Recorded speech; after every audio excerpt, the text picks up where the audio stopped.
Hey guys, it is your girl Little Lane. I am right up early in the morning with you guys today. We will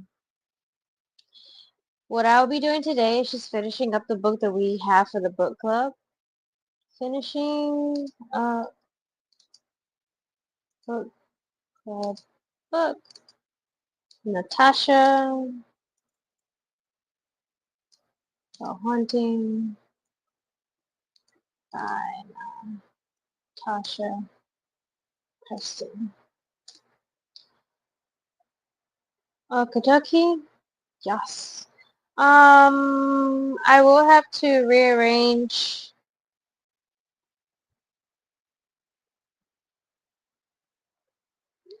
I will have to rearrange the setup just a little bit. Cause I know you guys are gonna get blinded by the light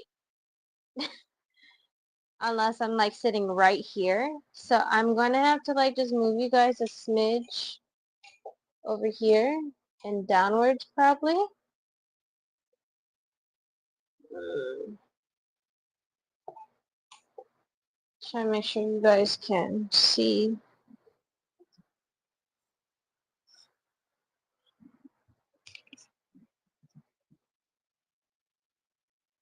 Yes. Okay, so that's the perfect angle.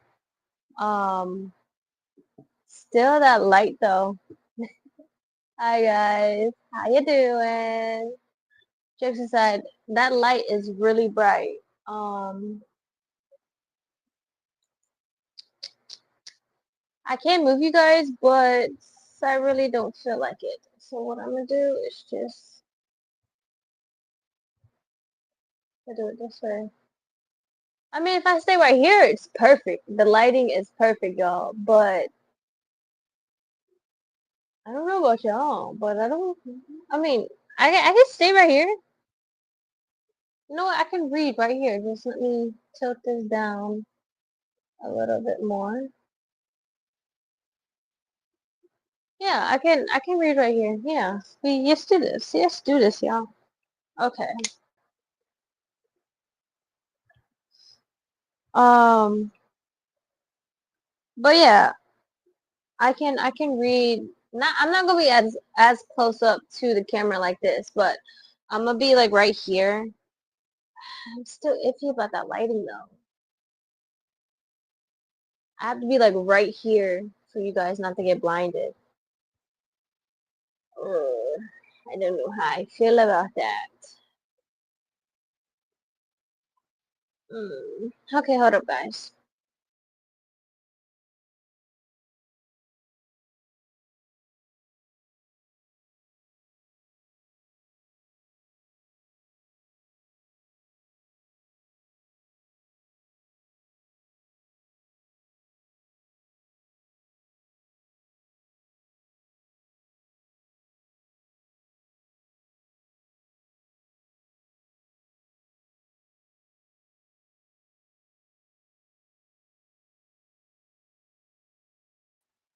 Let me see, do I like that better? I mean the light is still bright though. Hi, hold up guys.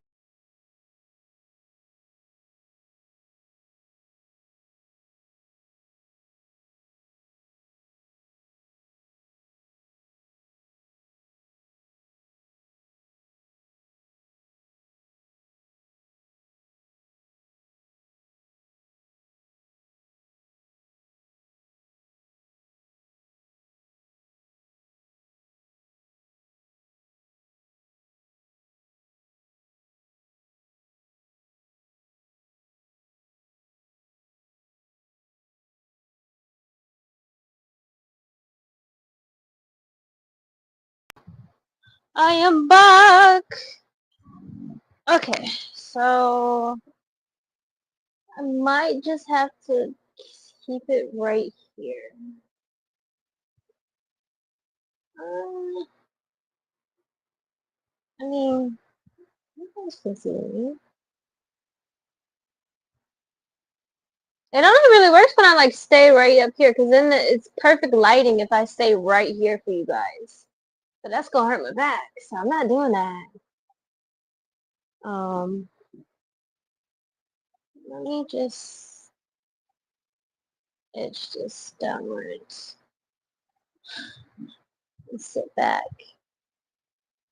Edge it a little bit more.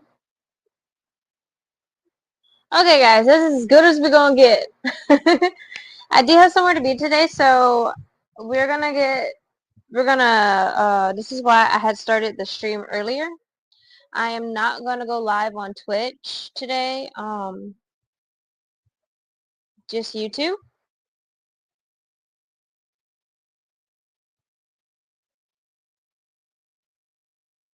And okay, so yeah, like I said, I'm not gonna go live on Twitch today. I'm just gonna go live on YouTube and finish up this book.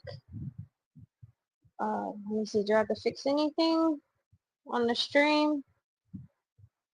Let me know if you guys can't hear me. Technical difficulties, X, Y, and Z. How your guys' day is going. Explain it all to me. Explain it all.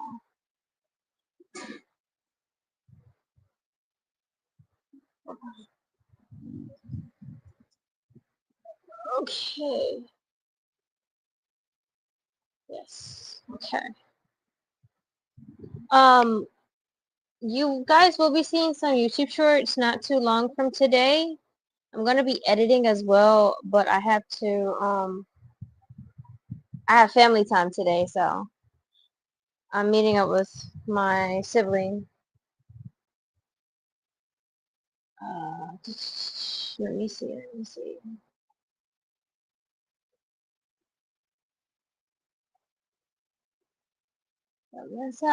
La Mercer.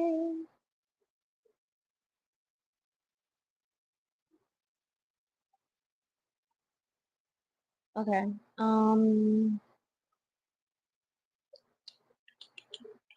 Let me make sure. Do I have anything?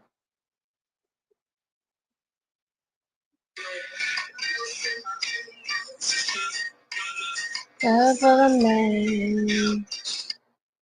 Hey, hey, hey. Okay. 1 second, guys.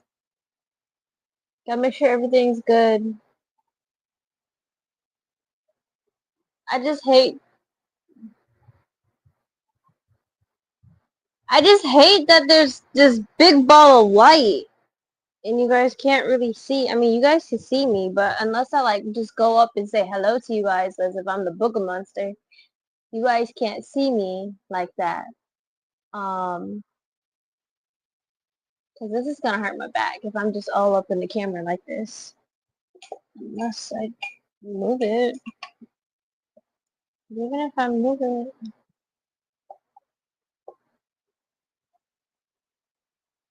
Okay.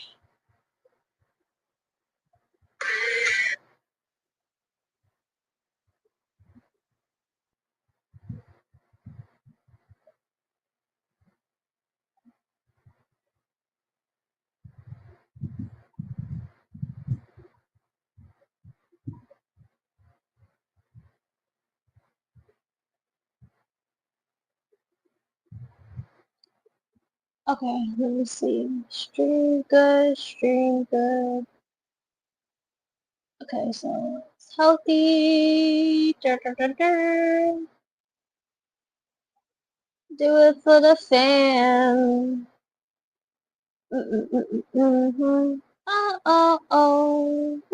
No.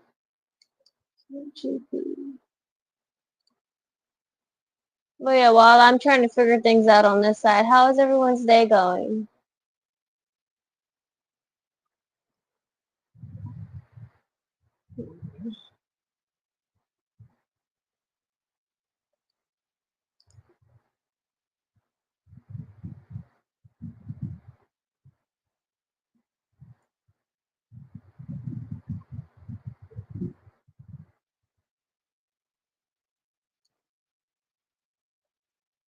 Yeah, I have to get like up close and personal with you guys just for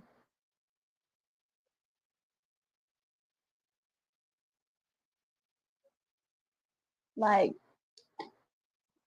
I don't think I like that. Like, me getting up close and personal with you guys like this, that's gonna hurt my back. I'm not doing that. But the light would have been way better. It would have, it, the lighting would have been way better if I didn't have this big ball of light behind me. But I don't care right now. So, what we're going to do...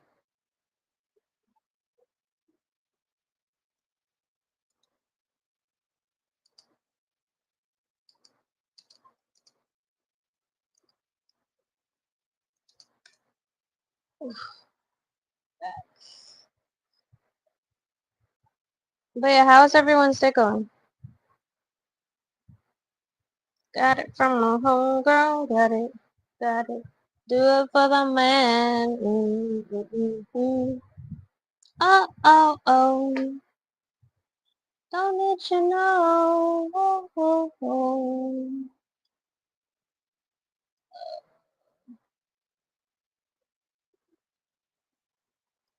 Okay, let me add this in, and then we should start.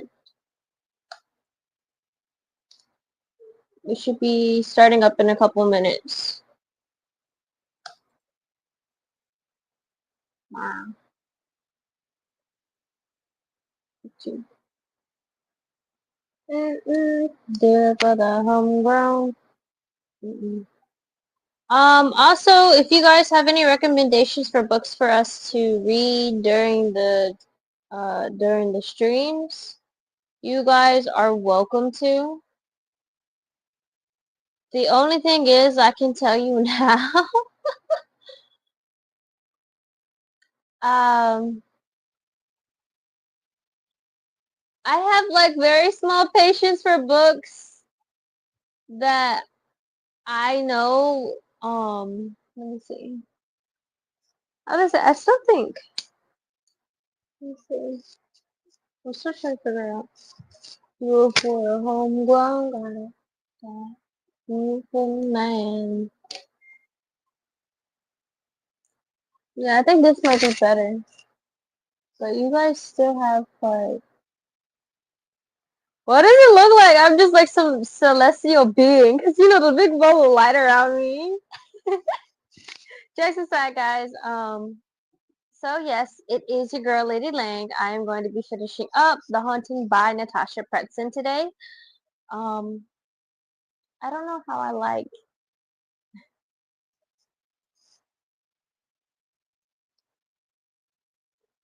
Okay, there we go. A little bit more clear. But it's just so bright that I'm worried about that. But yeah, that's what we're going to be doing today. Let me... If you guys comment, I should be able to see it. Let me just take that bottom banner off because...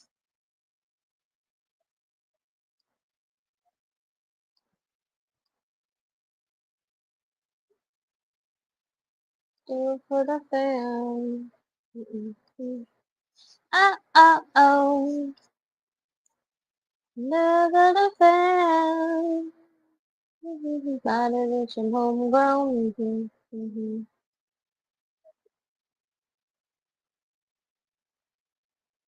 Okay, so yeah, I should be... Let me check to see if I can see your comments. Testing.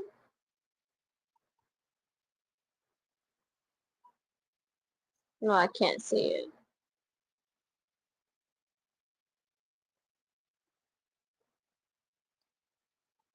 It's alright. I have my stream on my phone so you guys can see. So I can see you guys'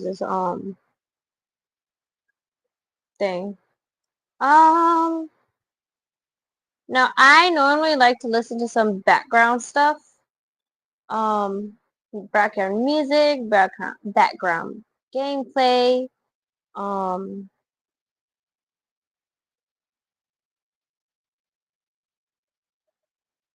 For the sake of this live stream, I will make sure I credit it. But I'm gonna just put on a background I'm gonna just put the background of ism, so I can have something I listen to while I'm like talking to you guys. Okay.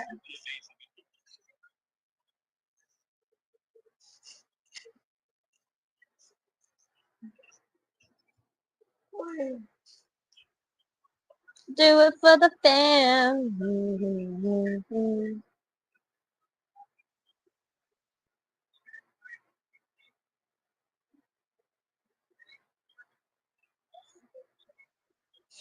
Mama said it's homegrown man.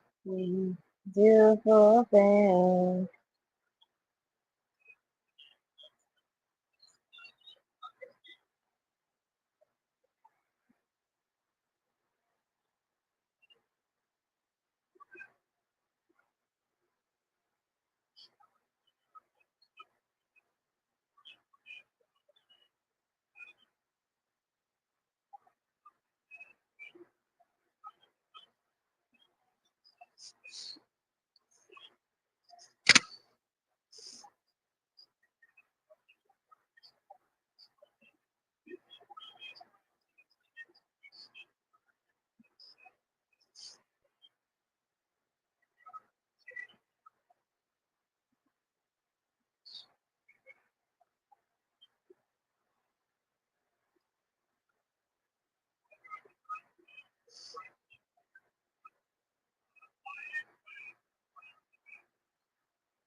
Okay.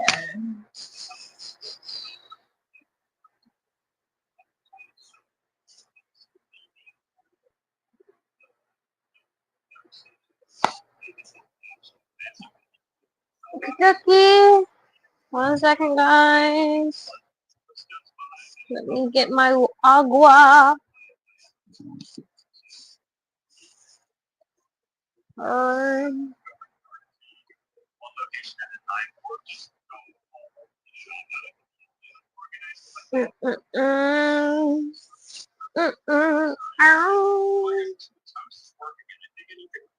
Let's see, let's see. Hot dog, dig it, that dog. Okay. So we were at chapter 11, I believe. Were we? Oh, I forgot where we were, guys. 11, 16?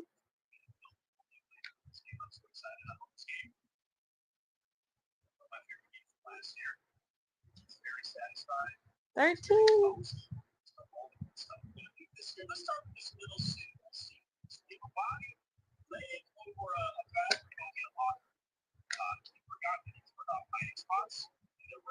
Oh, we're at 12. We're at 12. I was say, don't panic, don't panic. Not yet, not yet. Okay, guys. So, for the purpose of this lighting, I'm going to sit up here. This is gonna hurt my back, so I'm not gonna be sitting up here too long. But for the purpose of the first bit of the stream, I'm gonna be sitting right here.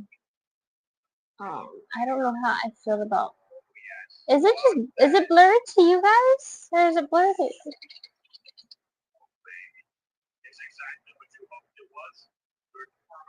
It's not that blurry. It's not that blurry, so that's okay.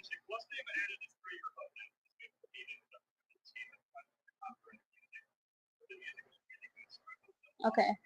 It's not that blurry. I thought it was blurrier than I anticipated, but alrighty guys. I have ism in the background that I listen to while I normally read. we are going to finishing up The Haunting by Natasha Preston. For some of you guys who have not gotten the chance to hear chapter 1 through 12, long story short, we have a female character named Penelope, aka Penny. Her boyfriend, ex-boyfriend, name is Nash. He is the son of a killer. I am very suspicious of her best friend, name, what was his name?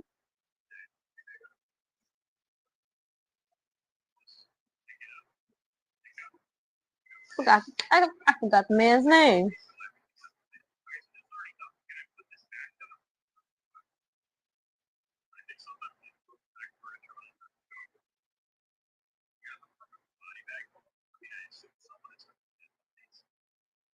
I forgot the man's name, y'all. I've been reading a little bit, a couple, Zane. That's his name. Normally I read more than one book at the same time, especially since I've been trying not to read this book off camera. But so we have our boy named Zane. I'm very suspicious of him. Long story short, the evidence behind him and why I'm suspicious of him and like what I'm suspicious of is that he may be the dude who was in a hoodie and a mask. He called Penelope at 12 a.m. in the morning, midnight, asking where is she, and no, not asking where is she, what is she doing at XYZ location? And as our homegirl Penny was like, how do you know my location? Like, what do you mean, sir? Like, what are you doing? What are you doing?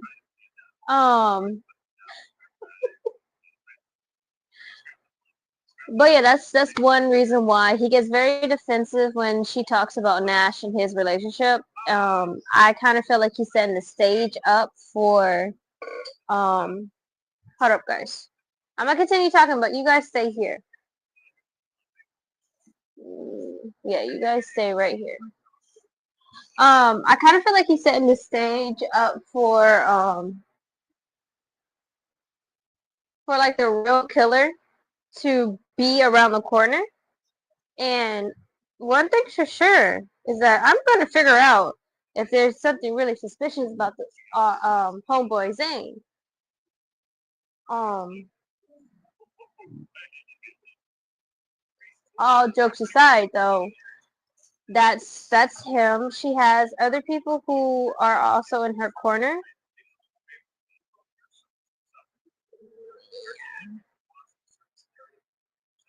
But yeah, she has other people who are also in her corner. You know what? I might be able to put the pillow behind. Yes. Okay, that's what I'm gonna do. Because this is gonna hurt my back. Let's see.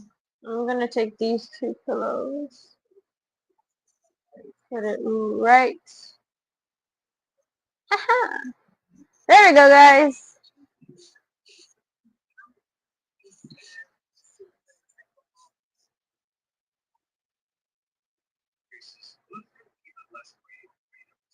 Okay.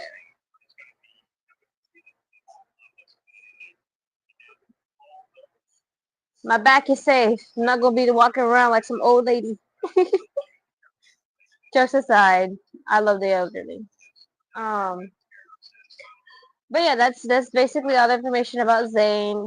The girl best friend, I forgot her name. I forgot all of their names, low key. Besides Penny and Ash. But that's basically all the important details that you guys should know. Nash believed that Penny called the cops on him at one point. That's why he stood her up. Subconsciously, everyone believes that Nash is involved with murdering or either murdering. I can't have it full screen because I don't know when the mic will go off. So I'm gonna, sorry guys, I had to backtrack for a second. So yeah, either with murdering or with what else? Anything that's suspicious. It's a very small town. To give a little bit of context, they live in like a town that's probably under 500 people population at least. Under. Um, and his father killed like his classmates. So they say. Yes, I put quotation marks on that because I do not believe it was his father that was supposed to be locked up. Um, I kind of feel like his father was a scapegoat because he was the outer liner of the town, and you know how that goes around with like murderers and serial killers. So just have to have one scapegoat or something like that. But yeah, that's pretty much it. Excuse me for yawning if I do. It's not because I'm tired. It's just I'm just almost like I just woke up maybe not too long ago myself and had to get ready and everything for stream. Because I forgot yesterday I was supposed to stream for you guys, but I got held up until right up early in the morning. Okay, so we're gonna get to the reading part. If you guys cannot hear me, let me know through the chat because there's been times where I've read maybe like 2, 3 chapters and it's been like an hour in and no one lets me know if they can hear me or not. Okay.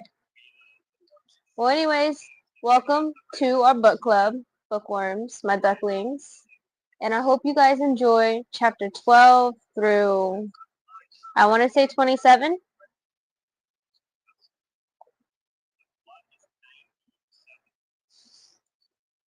I want to say 27. So we're going to be reading through 15 chapters this morning. Buckle up. It's going to be an adventure. Chapter 12. Officer Barone smiles as I walk over to her. Penny, I missed something earlier, I tell her, wringing my hands. Okay, she gestures for me to follow her.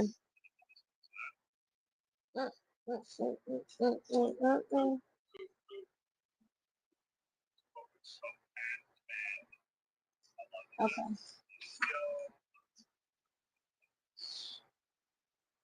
Gesturing for me to follow her, and we sit on a bench out of the way. What is it? Okay, this morning me and Ruby had this thing. Her back straightens, the way Addie does when there's gossip incoming. What thing is this? It was at school. She was talking about Nash Whitmore. She tilts her head like she didn't need his surname to understand who I'm talking about. What happened, Penny? She's been quite vocal about him since Noah was killed and was saying this horrible stuff when he's done nothing wrong. I pushed her. You pushed her. Yeah, I'm not exactly proud of it, but it's so unfair that he's dragged into everything just because of something his dad has done. Nodding, she says, what did Penny do? She pushed me back, and then the principal called us into his office. What time was this? First thing, just before 8. Have you had any other issues with Ruby before? This is what Nash is talking about. Here's what Here's where she starts to paint her own picture. Control the narrative. No, we don't hang with the same people, so I don't have much to do with her. I mean, I didn't, I guess. I wanted to tell you myself. You've done the right thing. When was the last time you saw Ruby today? Frowning, I try to remember. If she was in the cafeteria at lunch. We don't have any classes together, and I don't remember seeing her at lunch. A couple students ran around the cafeteria, en masse, so there was a lot going on. Like I said, we don't hang out.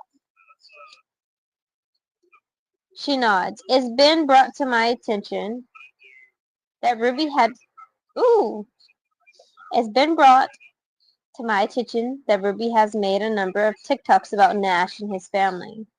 Have you watched those? They'll be able to tell that if they take my phone. I don't follow her, but Addie has shown me some. I think Addie sent me a couple links, so I would have watched a couple from my phone. Okay, are you aware of anyone who has a grudge against Ruby? And here is where she's trying to add Nash to her little painting. Oh yeah, I forgot. Ruby got unalived while they're all at this carnival Fresno Monster Mash thing. And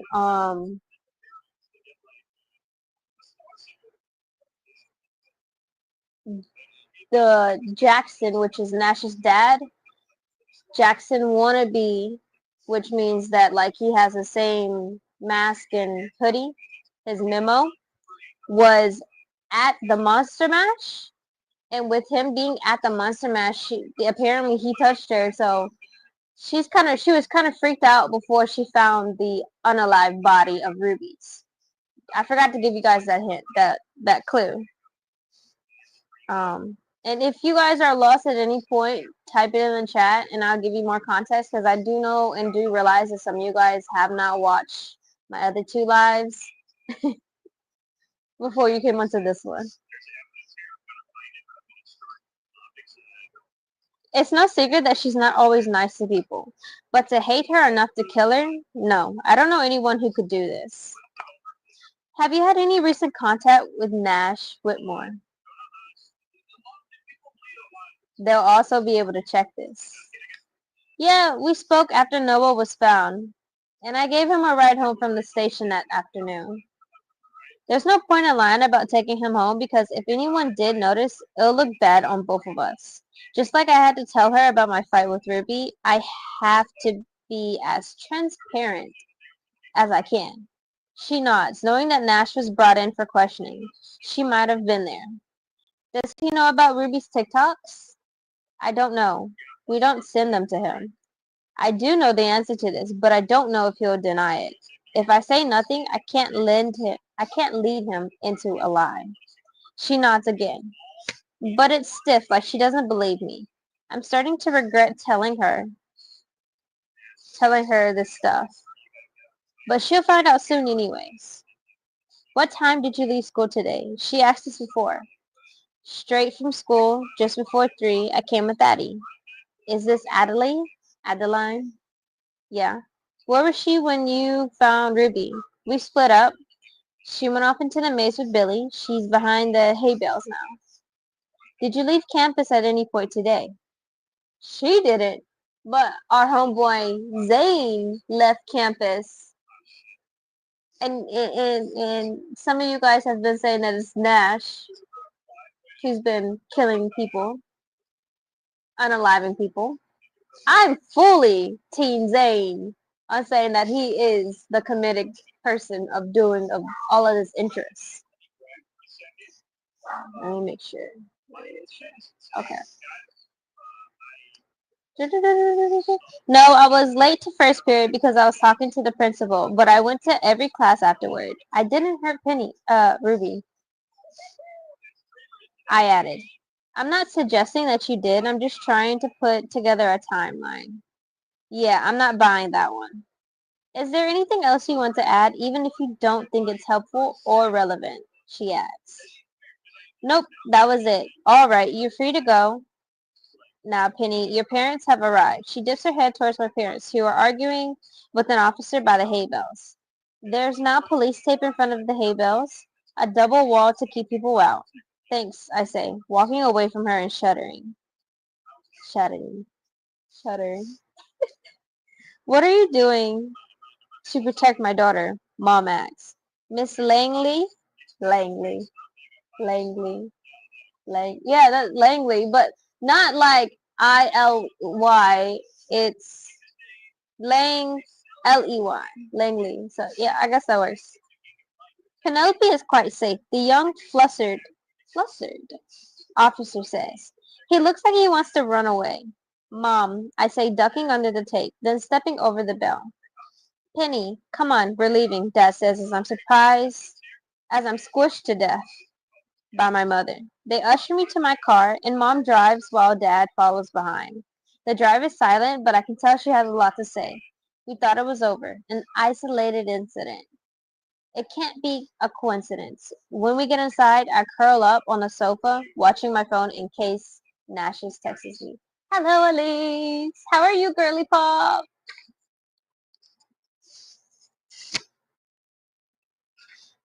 The mayor is calling a town meeting tonight. There's a lot of people who want answers.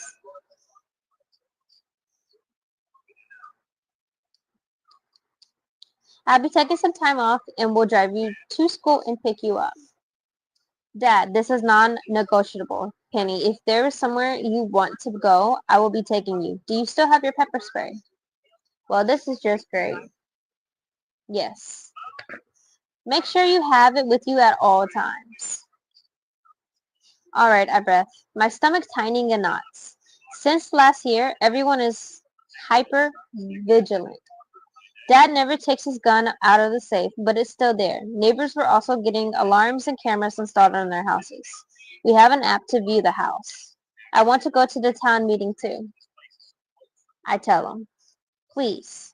We'll all go, Mom replies. We need answers. The town hall is a large wood paneled room, painted off-white with a thin dark blue carpet. Rows and rows of metal chairs have been set out, and I noticed right away that the Halloween decorations have been partially taken down, but a few stray back cutouts remain on the bulletin board around the room. We sit near Addie and her parents. A few rows in front of us are Omar, his sister, his parents, and future brother-in-law. I can't see Zane, but he messaged and said his mom is bringing him. So you can't trust Zane, y'all. I'm telling you, you cannot trust this man. He don't have an alibi. You cannot trust this man. Everyone wants to know what the cops are doing and how the mayor is going to handle this. I nudge Addie as the mayor walks in with a bunch of cops and four new faces. Two are dressed in suits, no ties, and the other two have FBI jackets on. They're back, I whisper. When they were called in last year, it only took them 2 days to find Jackson. I want to message Nash, but my mom is sitting right beside me. It's going to be so hard to get away from them now that Dad is staying home and escorting me everywhere. They're going to lock me down like last year. It was suffocating, but I understood. Good evening, the mayor says. Before we start the meeting, I want us to take a minute of silence to reflect on the lives of Noah Smith and Ruby Mountford. I bow my head as silence falls over the room. The feds do the same, paying respects to the two kids who are no doubt pinned to a whiteboard at the station. I wonder if I'm up there too, on the board for suspects or at least people of interest. Along with Nash and Carter, with Ruby's murder, they'll surely have to let Carter go. He hasn't been released, but the people and the police, sorry, I got distracted for a second. But being in police custody feels like a pretty solid alibi. Mine will be ironclad when I'm seen all over the school CCTV, I hope. I wonder what Nash's will be, or Grace's for that matter. Her name has been brought into this too. After the moment of silence for the victims and their family, the mayor stands to the side, handing it over to a woman in navy suit. She steps up to the microphone, pushes her graying hair behind her ears. Hello, I'm Asian. What is up with these names? What is up with these names, y'all? Y'all, I can't. I think what was the first one? I was struggling over foot thorn. I don't remember. Fort Field. Hello, I'm Agent Roslyn Rostano. It's a woman. So Rosanna. Sometimes these book names make me feel illiterate. So it's Orsenthal. We're calling her Roseanne. That's it. Her name is Agent Roseanne. Or I'd rather just call her Agent Jorge for the jokes of it. Hello, I'm Agent Roseanne with the FBI. We're here to help with the ongoing investigation into Noah and Ruby's murders. There's a rumble in the room as murdered questions fill the air. Do you have any suspects? Are you releasing Carter? The Whitmore kids are behind this. I ball my hands into fists. Dad noticed and lifts a brow. Who else has to die before you stop this guy? Agent Roseanne holds up one hand. Please, I will take some questions, but one at a time. What are you doing to protect our children? Dad asks, standing up, making the whole room turn. I shrink back in my seat. The agent standing near Ruslan does a double take. They must recognize me from last year. I was interviewed a bunch then. Since I've been such a frequent guest at the Whitmore's house, I vaguely recognize two of the agents here, but not Ruslan or the one currently staring me down. The local police department will have the officers on the street. We're urging young people not to go out alone. There's a collective groan from every teen, myself included. We were shut away last year too, listening to the adults discussing the case and what the cops should be doing. It was all anyone could talk about and what we couldn't get away from. Makes sense though, obviously. No freaking way, Addie hisses behind me. As as of yet, no other town event has been canceled. That will be up to the mayor, and I have urged you to exercise extreme caution if you decide to go out. I would recommend staying in groups of 3 or more, and whatever possible, an adult should be present. Groups of 3 or more because of Kelsey's and Brody's double murder on Doubles Night. The anniversary of that yeah, I was gonna say, hold up. Yeah, atrocity, atrocity roll, anchovies.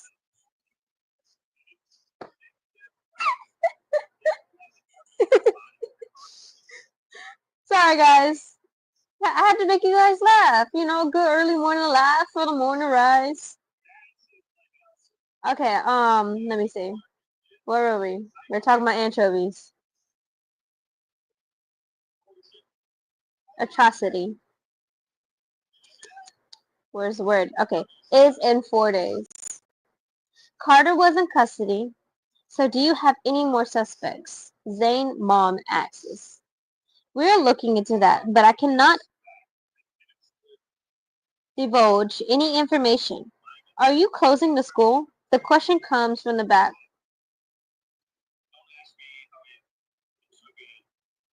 Oh, okay. The question comes from the back of the room. I don't recognize the voice. As present, there are no plans to close the schools. Officers will be present across the middle and high school campus to ensure the students are safe. I recommend carpooling or taking the bus if you have to walk. Stick to larger groups. She addresses the teenagers for the last time. We're the ones being hunted here. Does this person wear a mask like Jackson? It's a copycat, right? Good question. No mask has been spotted, so we're keeping an open mind and investigating all lines of inquiry. I bite my lip. I have seen someone in a mask twice. The exact same mask, I could tell, but then I'll have to admit I snuck out. Still, it might help narrow their investigation if they know for certain that they're looking for a copycat. Yeah, but it's obvious this freak is a copying Whitmore. Someone in the front row spies. We cannot speculate. Roslyn. I forgot we named her Roslyn for the sake of my pronunciation and everything. Me pronouncing thing. Her name is Roslyn. Gives information about what to do if anyone sees anything suspicious and tell us to grab a leaflet on our way out, with information about the hotline they'll set up. Unbelievable, Dad rages. They don't know anything.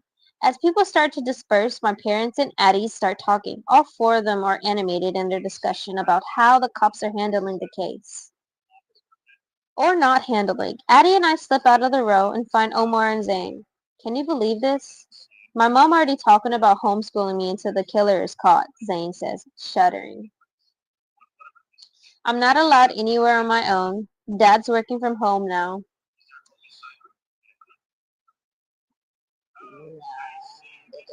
And has to take me everywhere. I'm going to lose my mind, I tell them. How are we going to get to the Scream Marathon tomorrow? Omar asks. I tip my head. Omar. Right. I'm at yours, you're at Addie's at Zane, and Zane's at mine. Something like that. Last year we were only allowed to see, each other at school or each other's houses? What? Okay. Sorry, my phone is very popular in the morning.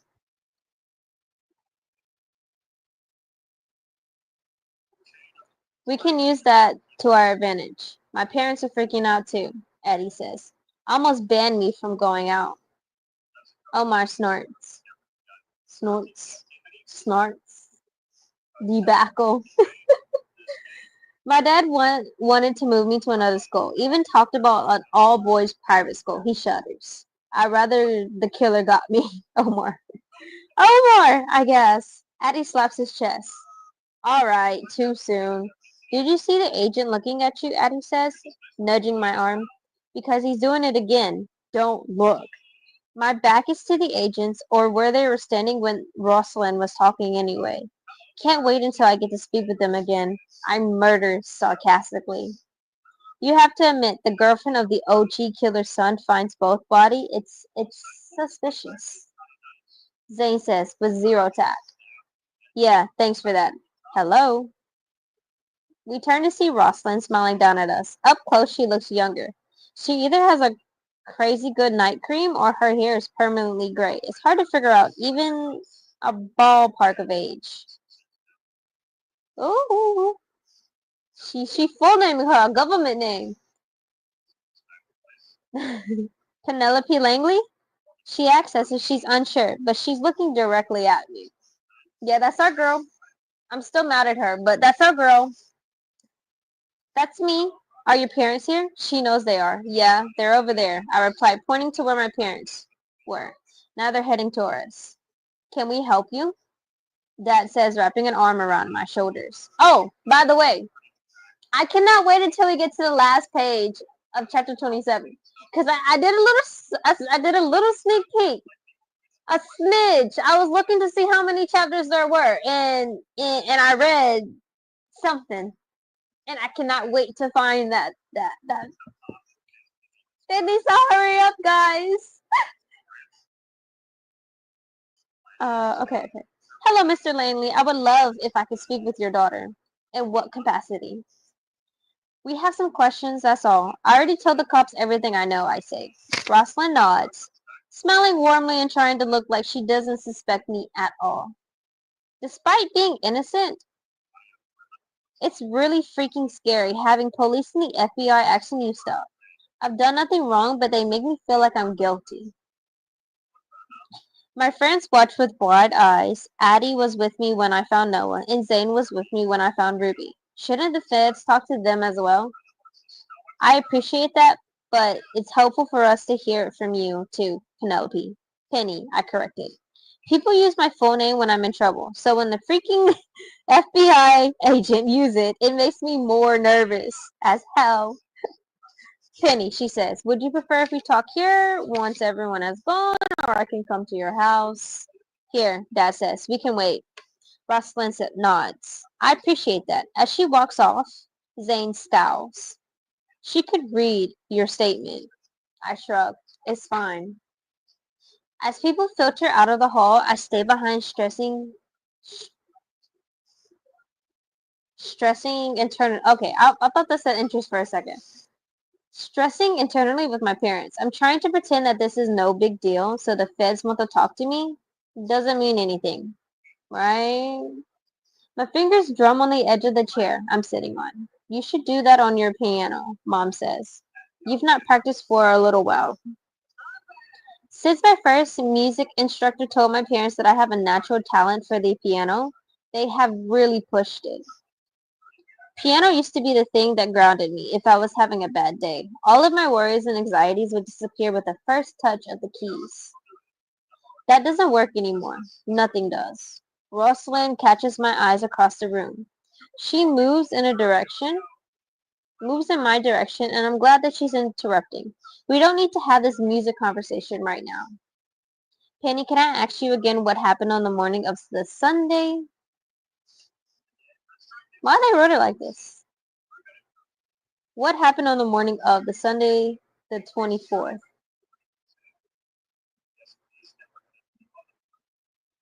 Sometimes this happens a lot to me.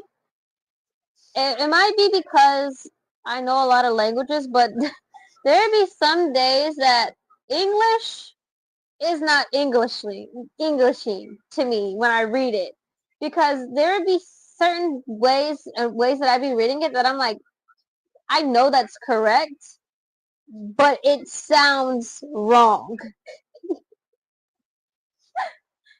I guess that's the downside, but there's a lot of times where I'd be like, okay, so this sounds wrong.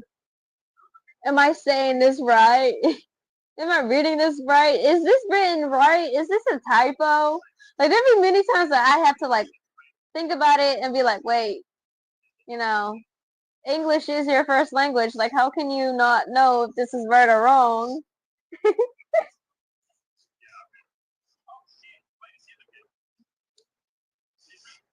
It's just a phase, guys. It's just a phase. Eventually, it'll go away. I answer her questions as she goes over the discovery of both bodies. Seeing it in my head like my personal horror movie. When she asks about contact with Nash, I feel my parents glare at the side of my head as I tell her that I have spoken to him, giving her the same account that I gave the cop at the pumpkin patch. And how did he seem? Shocked, same as the rest of us. Dad clears his throat,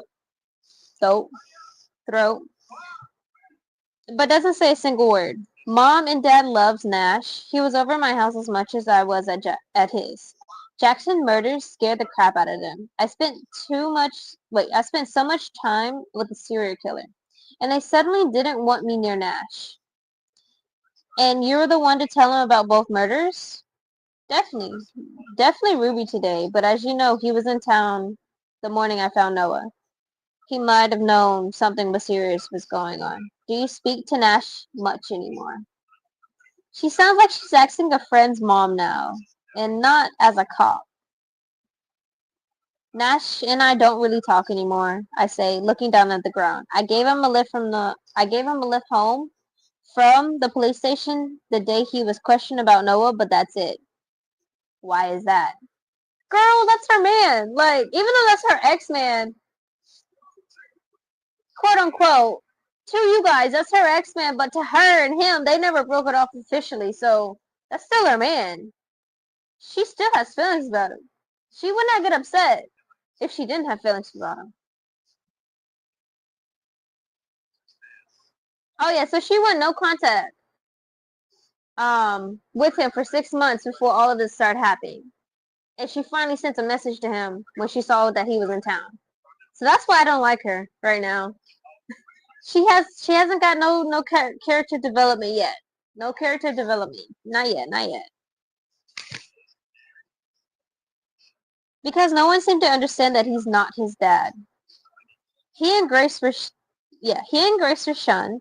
They lost their mom, had no other family. Then their dad turned out to be a total psycho, and the town answer was to cast him aside. They can't get the pitchforks out over Jackson now. He's in prison. So his kids will do. I bite my lip. Crap. I've said way too much. Ooh. Penny, Mom breathes. That's not. But she has no argument because I'm right. That is exactly what happened. We should all be ashamed. What part of what I said is untrue? I asked her. I'm sorry, Penny.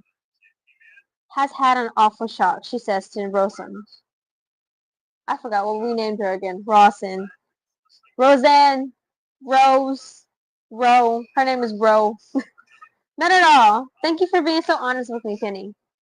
The way she looks at me, pointed gaze, no nonsense expression, makes me think that she knows I'm not being totally honest. Well, I can cover that with this. I saw someone in the same mask Jackson used to wear at the Scream Fest. Uh-oh. Uh-oh, guys. Spaghetti-O!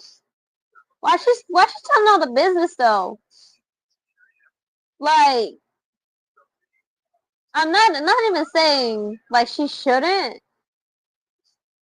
This is the book world. So, full disclosure. So, no, if anyone's watching me that's underage, under the age of 18, or Easily influenced by social media people. I'm talking about the book world. So this is a whole different realm of morals than IRL morals.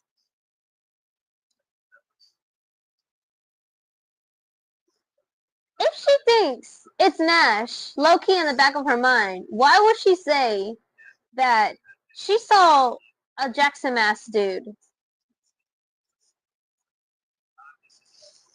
They're all automatically going to think it's his kids. But I automatically think it's Zane.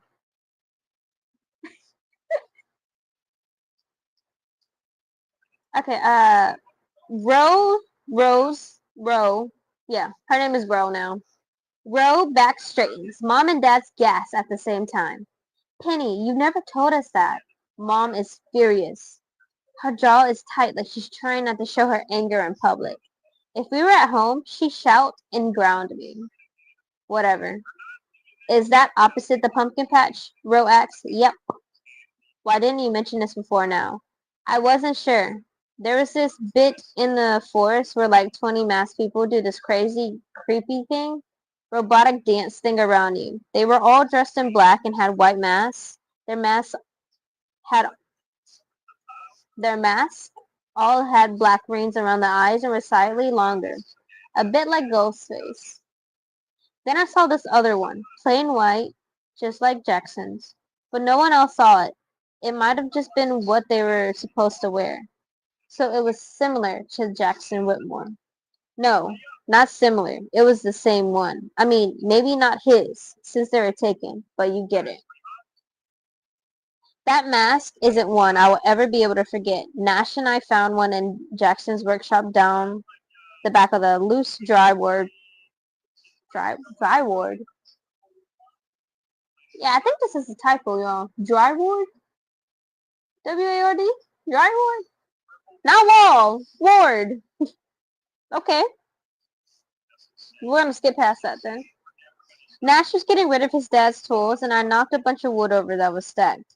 Nash buried it and barely spoke for the rest of the night. I wish she was able to get out of that house. It's sucking the life out of him. Are you certain? I'm certain. Okay, thank you, Penny. Is there anything else you can think of that would be helpful for us to know? Yeah, lots. No. All right, we'll stay in touch, but for now, I'm sure you want to go get home. With the way my parents are looking at me right now, no, I do not want to go home. Chapter 13. Um, another thing to think about, guys, is that there is an unknown person in Nash's and Grace's house that looks exactly like his father. And if Nash buried it, who's to say that the Jackson lookalike is not the murderer? Or the original murderer? Because I do not believe Jackson's father is not Jackson. I don't believe Nash's father, Jackson, is the murderer. Chapter 13. Wednesday, October 27th. Dad drops me off at school in the morning. I give him a halfway over my shoulder, still burning in anger over the big argument we had last night. I'm untrustworthy and reckless. Those are facts. I can't deny them, but they have no clue how hard it is when you miss someone the rest of the world hates.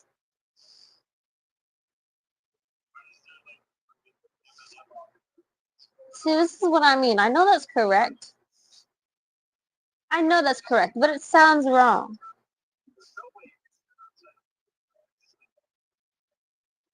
When you had to stay away from someone whose only crime was being born to a killer. I tried calling, like literally a million times. Addie sprints over to me the second I get through the door and eager for gossip. She says, "Are you okay? What happened?" Literally a million times. "Penny, what happened?" Ugh. My dad confiscated my phone. I've got it back now because he needs to be able to contact me at all times. I'm so annoyed, Addie. Man, that sucks. What did the FBI woman said. Same thing as the cop did. Listen, this will come out soon. So I might as well tell you now. At Screenfest, I saw someone in Jackson's mask. More than once, actually. What? She shouts. Her voice bounces off the walls and rattle against lockers. Everyone in the hall turns and looks at us. Subtle. You saw him? Not Jackson, obviously. The doppelganger, my mind screams. The boyfriend. Whoever he is. One I hope only resembles Jackson in my paranoid mind.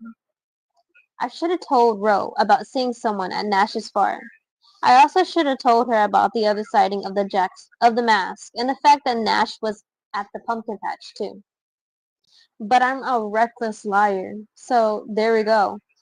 I explained to Addie what I saw and tell her that I kept it to myself because I wasn't sure.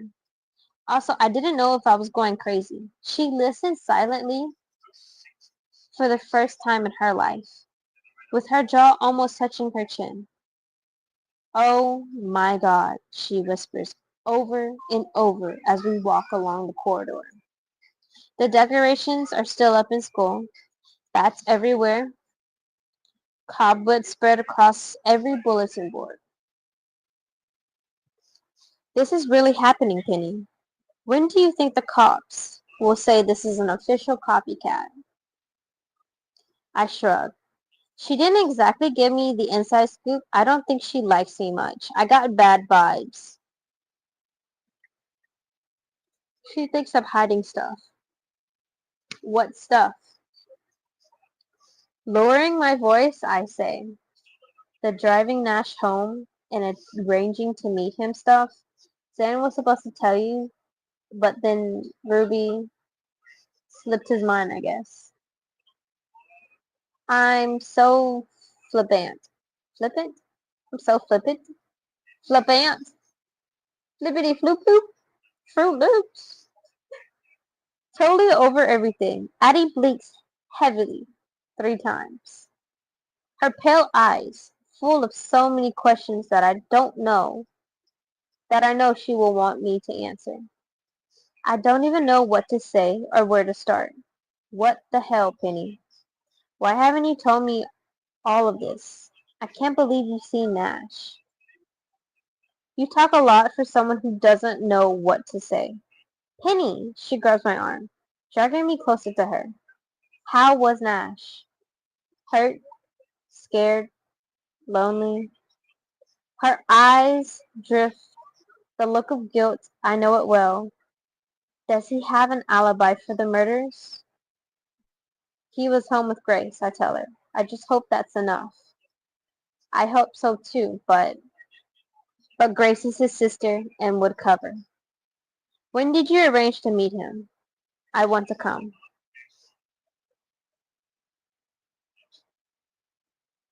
She says, it's already happened, but he didn't show. When? Why didn't he show? Night before we snuck into Benji's, the cops came to his house right before we were meant to meet. She frowns. That's when you were meant to be at my house with Zane and Omar. Yeah, why? She shakes her head, frowns deepening. Addie what? For like 5 antagonizing, antagonizing,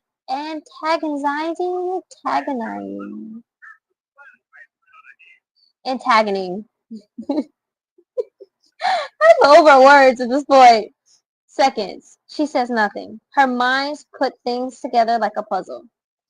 I don't know. This could be a coincidence, and it probably is.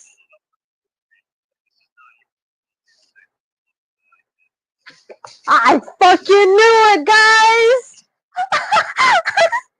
So sorry for cursing. So sorry, but y'all thought I was going crazy.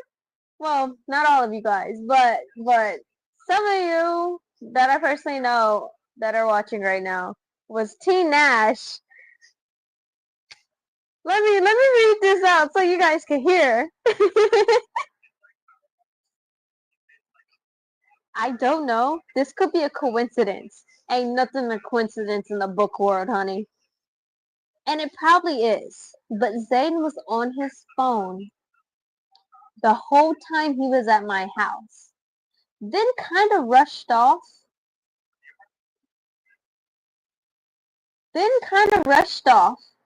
But he wouldn't call the cops on Nash, right? So Homeboy has been stalking her location since he was at her house. Okay. Okay, guys. That's all right. I got so excited, about that other piece of evidence about Zane that I was like, yes. Yes. Okay. He turned up that night to pick me up. Said he figured I would be meeting Nash, so tracked my phone. Find mine off if you want some privacy, by the way. It doesn't make sense that he would call the cops on him. Well, you did reject him because you're still totally hung up on Nash. Yes. No, he's over that. We spoke. Oh my god. You don't tell me anything anymore. Sorry, I says we both take steps back and needing to go separate ways for class, but also needing to figure out what's going on. Should we act sane if he dropped Nash in it? I shake my head and step back again. No, not yet. I don't want him to think that we're accusing him of anything. Ah, I hate class. I still have so many questions. Later, Addie. Okay, talk to you at lunch, she says, turning to run into our first period class. The day drags on and on. No work gets done. Everyone who turned up for school is talking about Carter's release, Noah's and Ruby's murders, and this year's serial killer. As if it's going to be an annual thing now. That thought makes me want to throw up. During lunch, Zane is with us the entire time, so Addie and I can't talk. By the end of the day, I'm crawling out of my skin to get away. I'm so tired of Nash and Zane being evasive. I'm tired of seeing dead bodies and being questioned. I rub the stinging from my eyes and try to focus. My stomach is queasy. I skipped breakfast, barely ate at lunch, and picked out dinner last night. I'm so hungry, but I can't eat. Penny, is everything all right? Miss Briars asks. Her hands on my desk as she looks at me like she thinks I'm going to drop down. She's wearing a purple dress with a black witch hat all over it. I didn't sleep well and it feels kind of sick. You're very pale. I think you should see the nurse and go home, she says. My car isn't here, but the walk to Nash will only take me 10 minutes. If I cut through the cornfield next to the pumpkin patch, it's something I've done 100 times before. I just have to make sure I'm back at school by the time my dad arrives to pick me up. No problem, hopefully. Thanks, I will. I said, grabbing my stuff, getting out of that class like the room's on fire. The hallway is empty as I head to the nurse's office, so I don't have to pretend to anyone else. In fairness, I don't feel great and should go home. It takes one look from the nurse for her to decide that I shouldn't be at school. Clearly, I look even worse than I feel. As I walk out of her office, I pretend to call my mom, hoping that's enough to convince the nurse not to do it. I leave school and running on adrenaline alone, head straight to Nash's house. The last block before cornfield takes over has spooky scarecrows along the sidewalk. Wait, what? Scarecrows is the place we used to kick off Halloween. The Scarecrows Ghost Tour. This year's include a new straw-filled ghost face, Chucky ghosts and ghouls. It's only when I reach the edge of the field that I hesitate.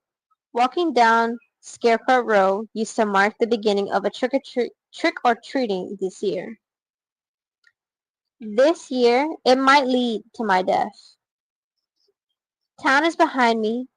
Hundreds of pretty houses and cute yards, a picture-perfect square, and independent stores. Ahead is miles and miles of cornfield and farmhouses. All of them are so spread out with plenty of privacy. Nash Lands is probably the biggest, though they don't use it much. I should be smart and head back to safety. The corn is taller than me. I know where I'm going. It's across the field on the slight diagonal. The rows of the corn make it easy to see the way. I only have to push through 2 deep rows to hop the fence, cross the next field, reach the Whitmore farm. I clench my hands a few times. If I want to make it back to school in time, I have to take the shortest route. Ruby was found in the toilet at the pumpkin patch just beside this field. The, the killer could have come through the corn to avoid being seen, but that's a long way to carry a body. I don't even want to think about how that links the murder right to Nash. He could easily use the 2 fields between his property and the pumpkin patch to avoid being seen. He's strong, but I'm not sure he could carry a body across an acre field, then another acre through corn. Once I'm in there, I won't be seen. That's either a good thing if the killer is on the prowl, or a very, very bad thing. After looking around to make sure I'm alone, I swallow my fear and take a step into the corn. I disappear between the long leaves in a heartbeat. I push through, separating stalks and brushing away cobwebs that stick to my clothes, until I come to the first opening. A long track leading to the end of the field. It would be safer to walk that to the end, but then push my way through the corn until I come to the corner of the field. I'm calling it now. Watch she see a mask in the cornfield or something like that. We will see, guys. We will see.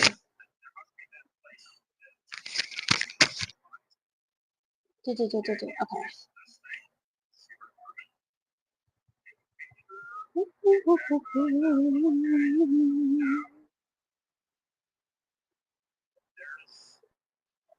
Since I can't see anything but corn and mud, I rely on my hearing a lot more. Along the far side of this field is the old part of town. My breath catches as something scutters on the ground. I jump up, doing high knees like I'm working out. Something small and gray darts past me. I hate mice. How many of those are around? There could be hundreds right near me. Let's not dwell on that. Ignoring the fact that I could be sharing the field with all sorts of critters, I move on towards Nash's home. It's still a dot in the distance, but a bigger one now.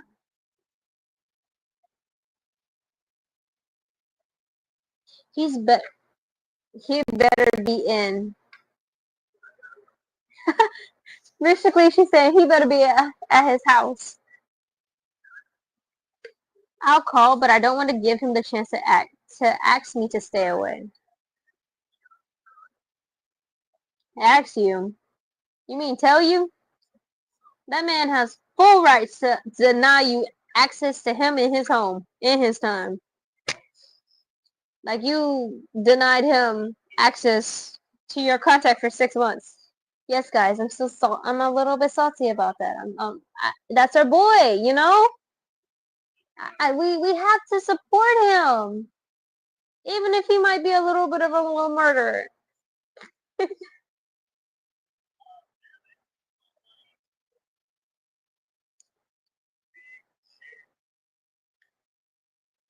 Let's see.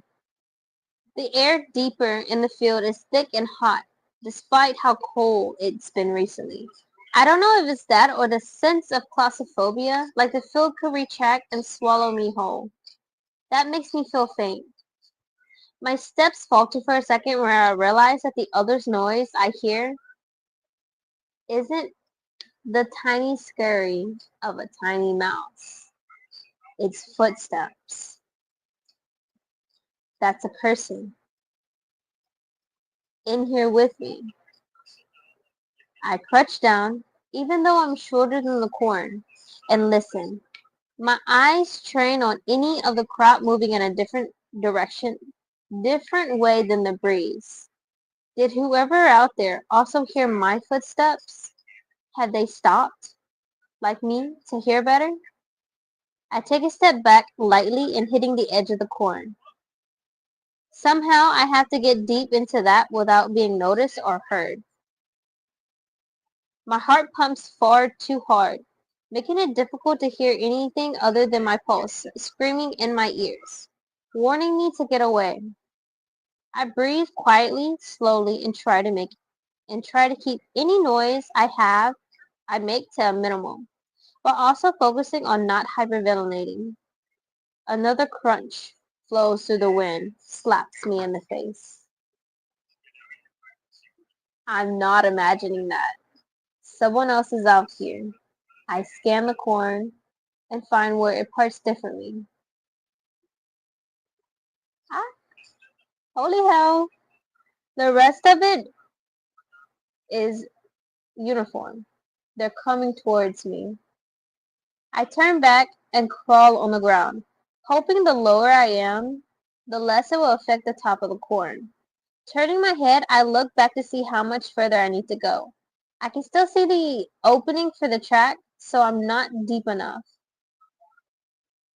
If I can see him, he might be able to see me. This can't be happening.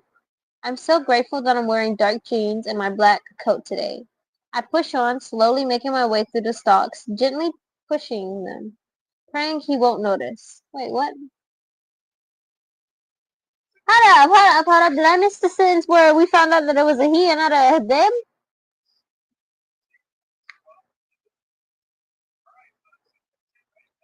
No, I didn't miss that part. Okay.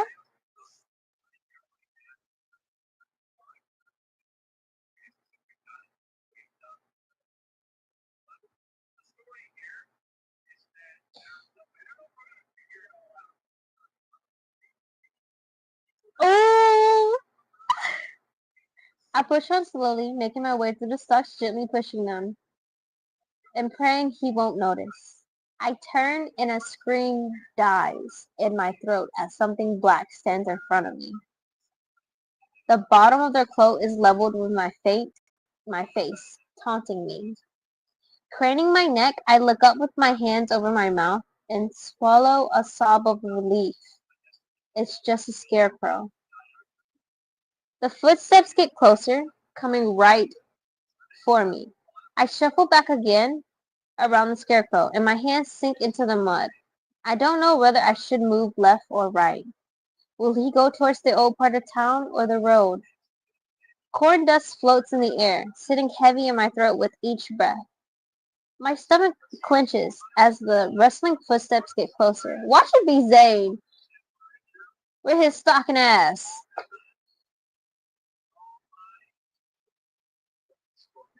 I want to reach for my pepper spray, but it's zipped in my backpack. He might hear my zip if I try. Please don't find me. Please don't find me. Please, please, please, please. My dumbass instinct is to close my eyes and wish myself home. I have to be ready to run. Fumbling in my pockets, I flick my phone to silent with shaky fingers. Maybe I should call Nash, but I don't want to risk being heard. Where should I go? I don't have a car here. If I run, I can make it to Nash's place in 5 minutes, but that's through the corn and over a fence. Pushing myself onto my hands and knees, I dig my feet into the ground, prepare to run. The road is obviously the road is the obvious choice, but if no cars come, it's a long stretch to town. The closest house is Nash. Those those next closest is the O'Neills, but in the opposite direction. Running to Nash has always been my instincts. My stomach turns over as the person steps out of the corn. Gosh.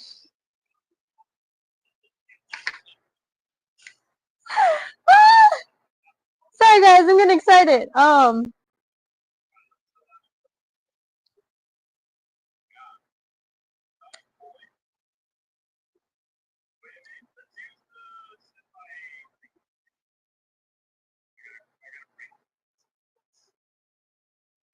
As the person steps out of the corn and into the clearing, I can just about see between tall stalks, but barely. Not well enough to bet my life on running, but I have to get out of here somewhere. I don't need good sight to notice this. The dark clothes and the plain white mask. The killer is here. With me, alone in the cornfield. Could I be any more typical horror right now? Heat prickles at the back of my neck, and I can see black dots dance in front of my face. Pressing my lips together, I stifle a scream. I want to be as far away from here as possible, but I don't know how to do that without alerting the killer. If they see me, I'm unalive. The masked figure watches the masked figure walks along the track, quickly disappearing. I can't tell from here where they are anymore, but I can't hear wrestling. So they must be on the track still. That means they're going to the road. Surely he wouldn't be so stupid. He must have a backpack to put the mask in. It's not a crime to wear dark clothing. I wait another minute until I can't hear anything.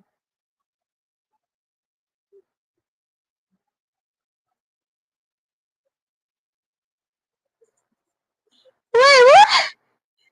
Wait, what? Y'all, listen very closely. I kind of feel like I've read this book before. I'm not gonna lie. Um, I kind of feel like I have, but I just don't remember if not. Y'all, listen carefully and delicately. Okay? Homegirl waited a couple minutes and not hours to wait out a killer. But anyway, yes, I just read it. Now let me read it out loud to you guys.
Testing, testing, testing, chicken, chicken, chicken, testing, chicken, chicken, chicken, chicken, testing, testing, testing, testing. Okay, I'm back.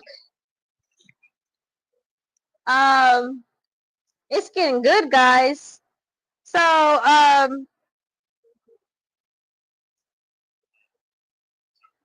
believe Zane called the cops.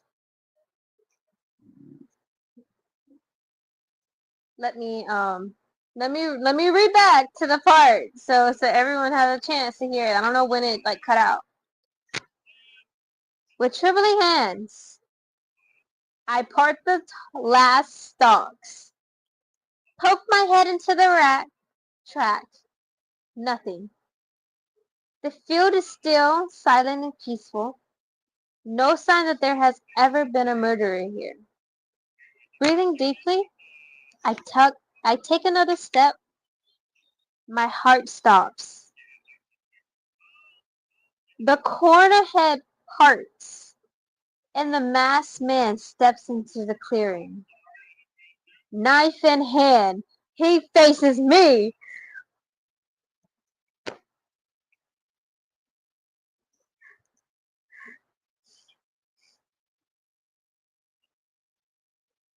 This is what happens when you only wait a minute to wait out for a killer, and not an hour. Chapter 14. A scream rips from my throat. Bro, what is up with the killer's head tilts? I'm so sorry guys if I'm yelling. Every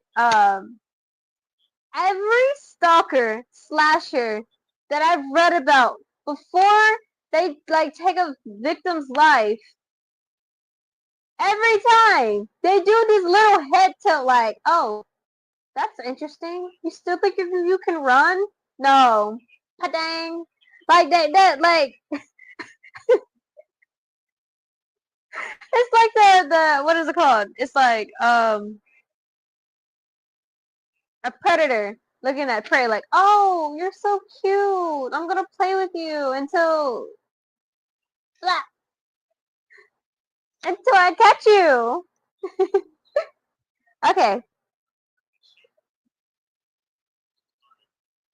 A scream rips from my throat as the killer tilts his head, considering what to do. He takes his first step towards me. Homegirl, if you do not skedaddle Tanash, skedaddle to the O'Neills, do whatever you got to do, because if this is Zane, you just blew his cover. And I don't know how he feels about this.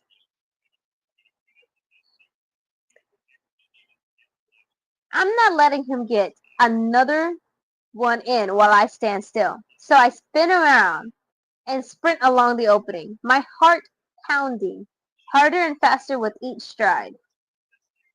Clouds above me clumping together and the sky turns an angry shade of gray. Sitting up, the perfect murder scene. I'm still as strong and quick as I was when I was on track team. I push myself, flying through the whipping wind, burning for my life. My breathing is labored. Lights dance in front of my face, my body desperate for oxygen. But I can't slow down. No, you can't. Big fat raindrops begin to fall from the sky, splashing onto my face, blasting on the corn around me like bullets.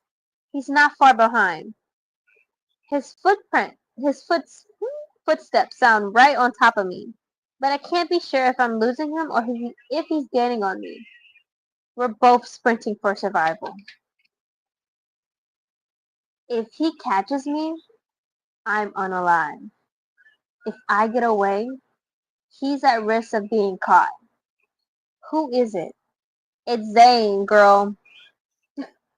I already can't remember much. Their form well hidden under the dark baggy clothes. But tall. That's much I got. Obviously athletic.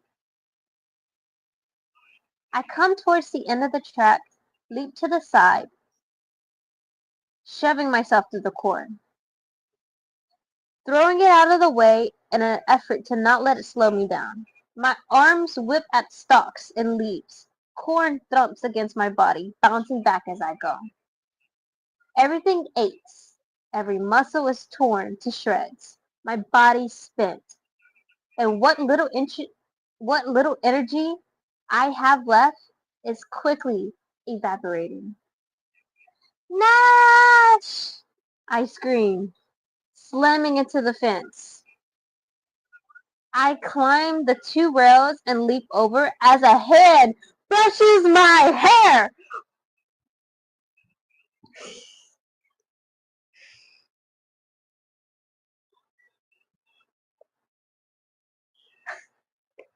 This is too much for me, guys.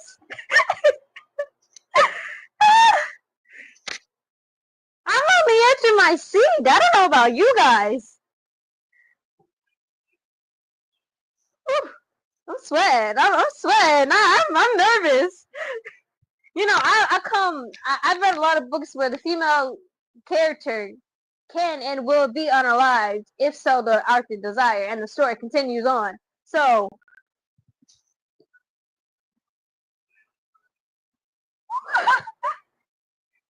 okay, I gotta calm down. Another scream bursts from my lips at the coast call. The field to Nash's has a slight decline, so I'll be faster. My feet slams into the wet ground, slipping a little in the mud beneath them. I don't slow. Not for a second. If I was timing this, it would be a personal best. I'm doing this for my life, pushing harder than I ever before. Adrenaline stronger than any kind of performance enhancer. Nash! I think I see people outside Nash's house in the distance. 2 or 3. I can't tell because they're moving. A blur in my weakened vision. And I can barely breathe properly to take much in. Nash! I scream again. My shins and thighs are on fire as I push harder than I ever before. The edge of the field comes close. I leap, clearing the scream, and land awkwardly on the other side. Pain shoots through my ankles, but I ignore the burn. Nash! Where did everyone go? I gasp a mouth. Okay, hold up. I know I've been saying his name this whole time. But what if it's our boy Nash? Like, it's okay, we'll still accept him, but like, maybe it's like a family, what is it called? A family ritual. Okay, here's the theory. Maybe it's a family ritual that all the Whitmores every year have to kill on Halloween when they're like initiating. And the reason why Nash's father took the fall is because Nash did kill everyone, and he is mad at himself that he left evidence, or it was sloppy or something like that. Because if I read this before, because this looks like I've read this before. I think I've read this book before, if I'm not mistaken. It's highly likely I've read it before, and I just getting all excited all over again.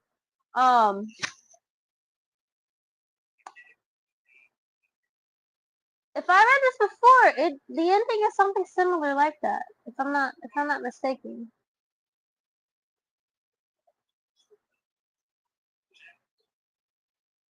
I gasped a mouthful of air and wondered if anyone was even there in the first place. Sprinting around the side of the first barn, Jackson's old workshop, I look for Nash, or Grace. She's not my biggest fan, but I think she would help me in the matter of life or death. Penny, Nash says, walking out of the workshop and frowning. I run straight into him, slamming into his chest, and my legs give away, my bag slinging off my arms and onto the ground. It's Zane. It's Zane. Shit, he says, catching me before I hit the grass. Relief uncoils my tense shoulders now that I am with someone safe. Nash holds me tight, looking in the direction I was.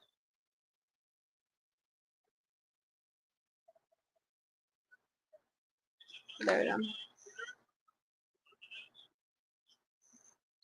Sorry. Okay. Looking in the direction I was running from. He was here. He was there. He was in the field, following me, in the corn. I ran. I say between sobs and gasps of air, gripping fistfuls of Nash's hoodie. He's here. What? Nash holds me up by the elbows, keeping me at arm's length so he can look at me. Pen, you're not making sense. He says, breathe. Who's where? He looks behind me again, and I turn around. I gasp. See in the corn still, and the field empty. There is no one there. No one at all. No, he was there. I swear. We have to get out of here, Nash. We have to.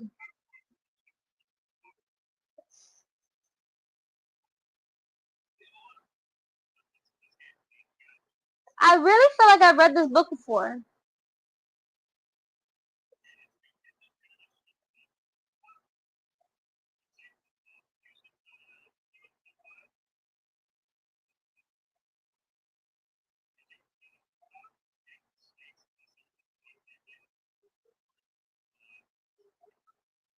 I really feel like I read this book before, and if I read this before, I'm gonna just spoil the ending. We'll find out. If I read this before, Nash is playing a sick joke on her. If I'm not mistaken, if I read this before, Nash is playing a sick joke on her. It's either Nash or Zane, one of the two, is playing a sick joke on her and trying to make her dependent on them, and making them dependent on them by thinking that she's crazy because she's seeing the killer everywhere.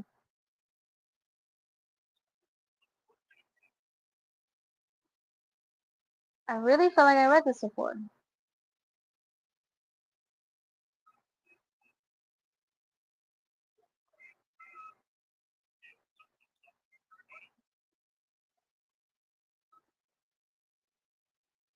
Eh,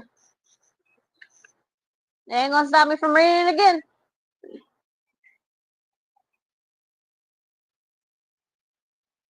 I'm too hot. My body's a furnace. I pressed down on my chest, willing my lungs to work properly. Who was here? There is no one. The killer. He was in the same mass as I blink hard as my vision blurs. White fuzz in my periphery. Nash drops his hands. Same mass as my dad's. Yes, he almost got me. A fact that I need to immediately forget or I won't be able to function. There's no one there, Pin. You're safe. Not now, but there was. In the cornfield, he touched my hair. As I hopped the fence, I didn't look back again, but I thought he was behind me. He must have stopped. What the hell were you doing alone in the cornfield? Alright, that was super stupid. I ditched school. They think I'm ill. I'll have to get back before the end of the day because my dad is picking me up and he can't know that I'm gone. I was coming to see you. Why the hell is it so hot? Why? I'm sure I had a reason, but right now I can't think of anything other than the fact that I was almost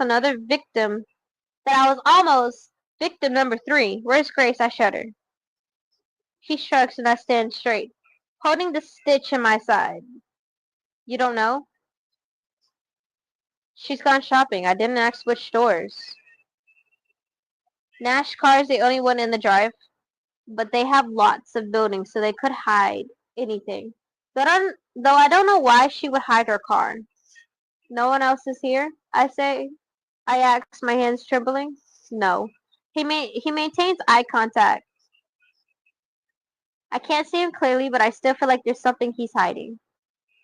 I thought I saw like 3 people when I was running. This is so suspicious, dudes. I really feel like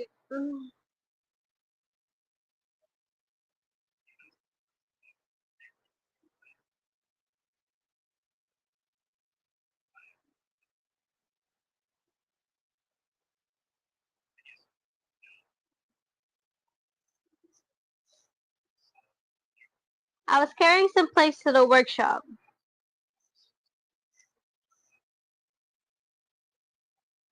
Could that be what I saw? It's possible. I wasn't in a position to take much in. I don't know what to do, I tell him. About what? About anything. It's all falling apart. I feel like I'm going crazy. He scratches the side of his head. Welcome to the club. The feds are here again. He startles, looking behind him. No, not here. In town. Oh yeah, I've had a visit. They probably stopped by here before going to the station. I squeeze my eyes shut for a second, trying to clear the fuzziness. My body's still in the pressure cooker. I told him I gave you a ride home after your question. He smiles. And it's the first glimpse of the old Nash. Yeah, I did too. I figured they might have CCTV. We're still thinking alike. His eye dripped and he chews on his lip. I didn't tell them you were at the pumpkin patch, I said. I figured. Addie says something today. I tell him. And curls my trembling fingers into fists. My whole body feels like it's about to implode. Now I really don't feel well. Addie says something every second of every day. She told me that Zane was acting weird the night we were supposed to meet up. He was on his phone a lot and left abruptly. Then, as you know, he picked me up from the old movie theater. I'm speaking fast, but he's keeping up. Nash frowns. I'm not sure if it was him who called the cops. I don't know why.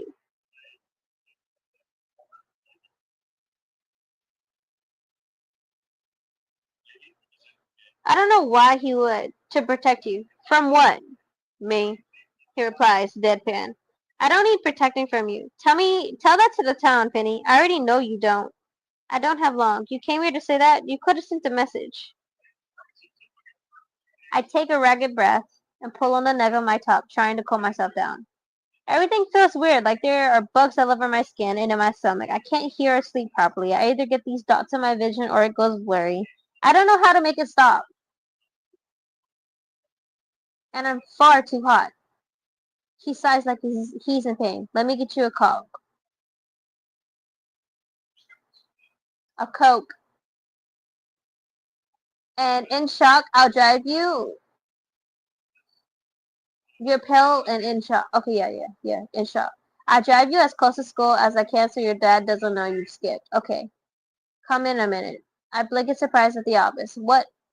At the offer. What? He says, the hint of a smile on his lips. I didn't think I'd be allowed in. You're not the one banned from people's homes. Well, actually, he nods once. Right, you're banned from my house. I'm also banned from going anywhere alone. You're so badass now, he says, gesturing for me to walk ahead. I get 2 steps in before the world goes black.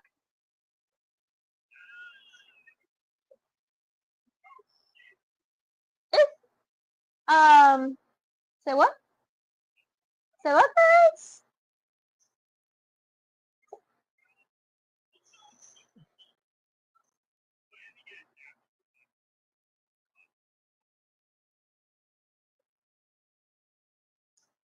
I'm very suspicious now.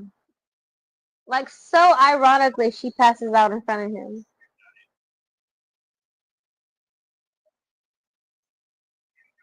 I groan, tilting my head to the side, the moment sends pain slicing through my skull. I reach up to touch the sore spot. You got hit in the back of the head. That's what happened. What happened? 1 minute I was walking, the next I'm on the floor with a killer headache. But I no longer feel like every nerve in my body is on.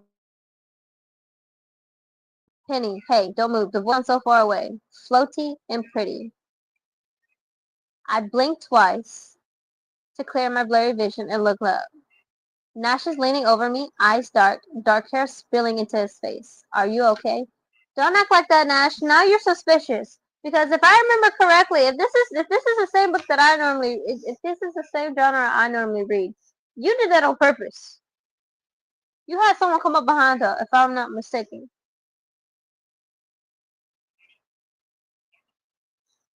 I don't know.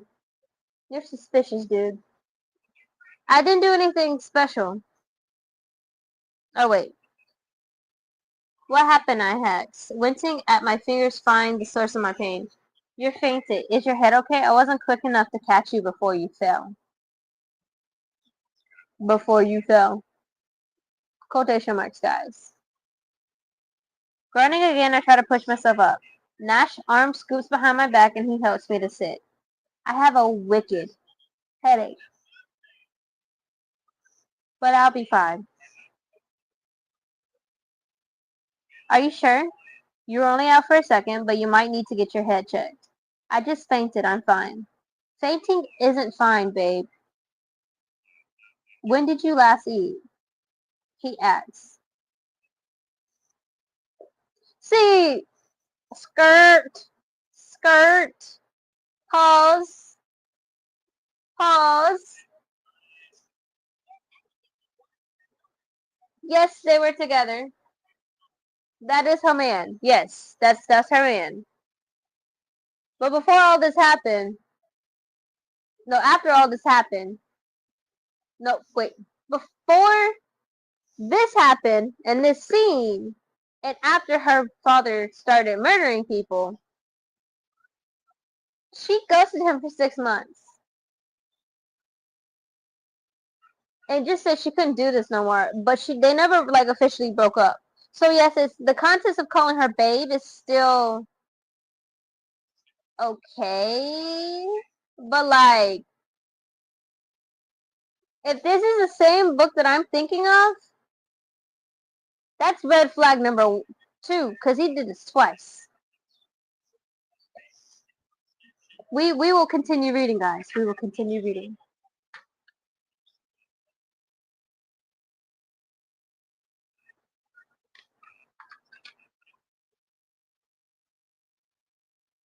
Yeah, and me and food haven't been on the best terms lately. I can't remember my last proper meal. I've been picking where I can. I say, Nash is the first person I've told that. I haven't been able to talk about him to my family or friends. There was no one to discuss how missing someone and drowning in guilt can physically affect you. PB&J with your Coke? He asks. I don't dare look him in the eye because the worry in his voice is enough.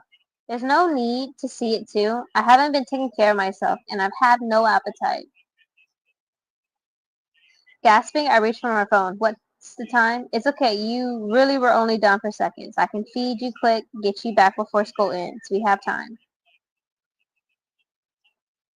I check the time. 35 minutes until the end of the day. We do have time. Not as much as I want, but we can't do anything about that. I missed your PB&Js. I don't do anything special. He helps me to my feet and takes me to their kitchen. It's completely different. The cabinets have been painted gray and the walls are now white. It used to be quite dark. Grace has worked her magic. She even had dried flowers in tiny vases and pretty artworks on the wall.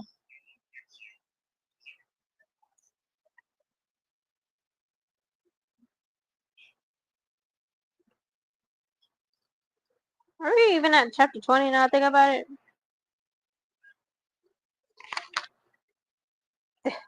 15.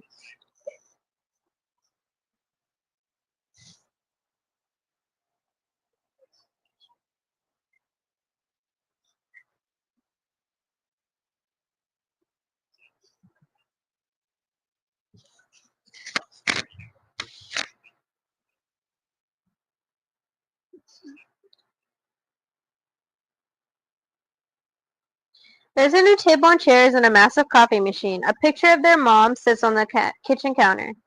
Tan skin, silky black hair that falls in waves, and the most beautiful green eyes that look like lens but are natural. She's smiling in the picture, pregnant with Grace and cradling a tiny bump. Happy. Nash and Grace look more like her. They share her full lips, darker skin tone, and dazzling smile. But they have their dad's hair and eye color.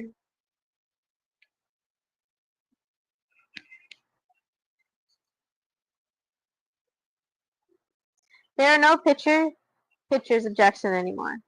I like the new look, I tell him, sitting as he points to the table. The old house is too Jackson. We can't move, so this is all we could do. It's a bit girly for me, but Grace loves it. Right, well it looks better. No Halloween decorations? Gone off it a bit, he replies. I assume you don't want me to call the cops and tell them about the killer in the cornfield. He sounds like he half believes me. You assume right. I can't even imagine how long I'll be grounded if my parents find out. Are you sure, Penny? Sure it happened, or sure I don't want him to call. I will never be allowed outside my house again if anyone finds out about this. You can't say anything. Who am I going to tell? Grace, Zane.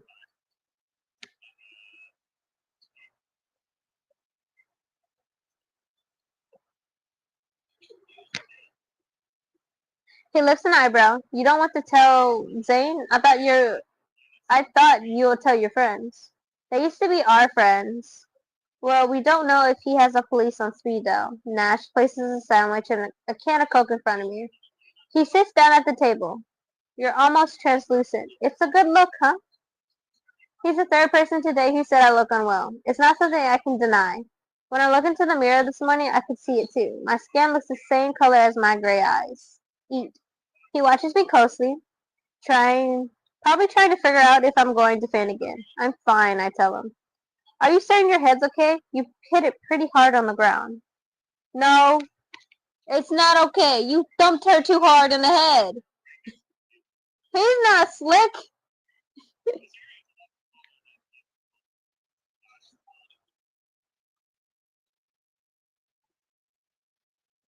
It's pounding, but I'm alright.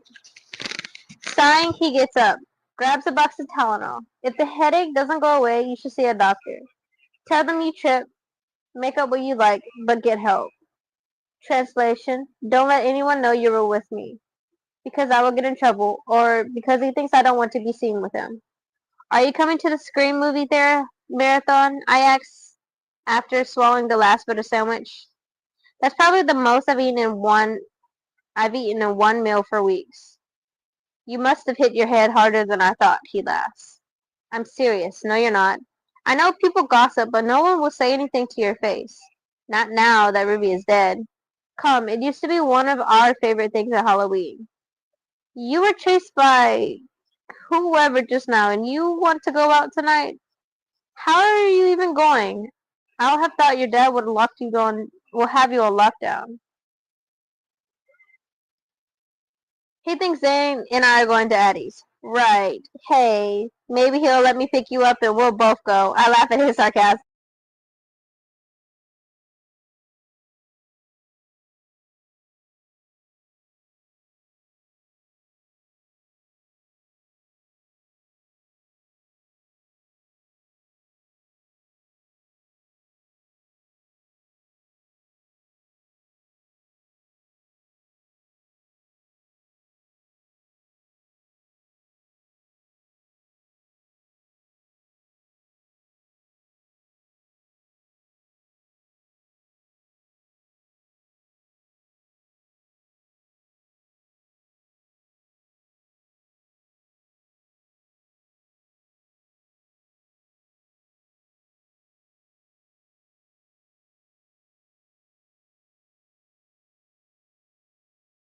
Checkmate, checkmate, do do do do do do do do do do do do do do do. You can hear me? Yes.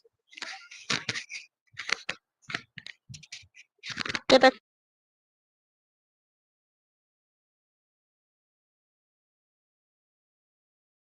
might just be better if I do it this way.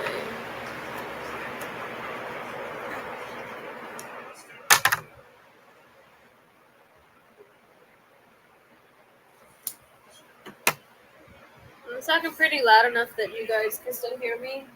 Yeah, yeah, I'm still talking loud enough.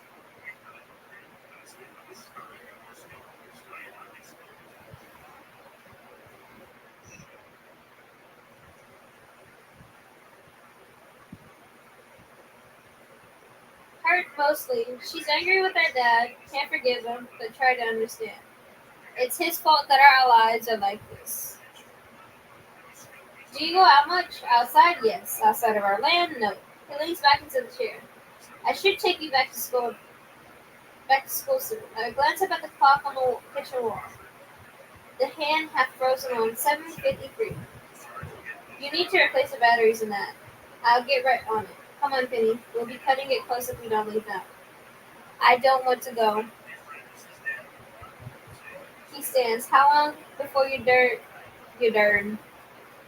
Your dad turns up here. 5 minutes after a no-show at school. Smiling sadly, he grabs his keys off the table. Penny. Fine. I stand feeling 100 times better following him out the house.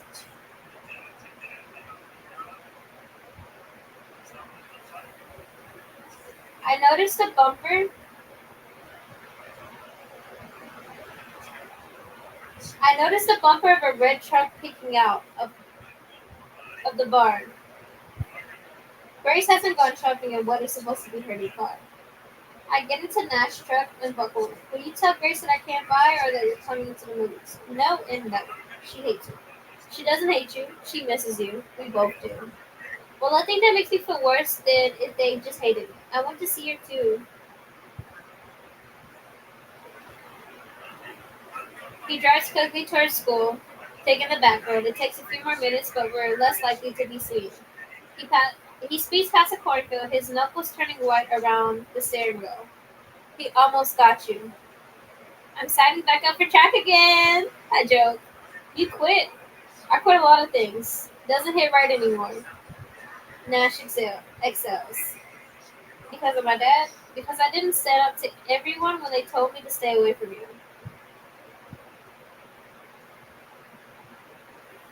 Nash chews on his lips. His brows knitting together as he thinks about what he wants to say. There, I shout, pointing to the back of the old movie theater in Direct Line Studio. What? A shadow moves between the building. I catch a glimpse of the dark clothing and a flash of white.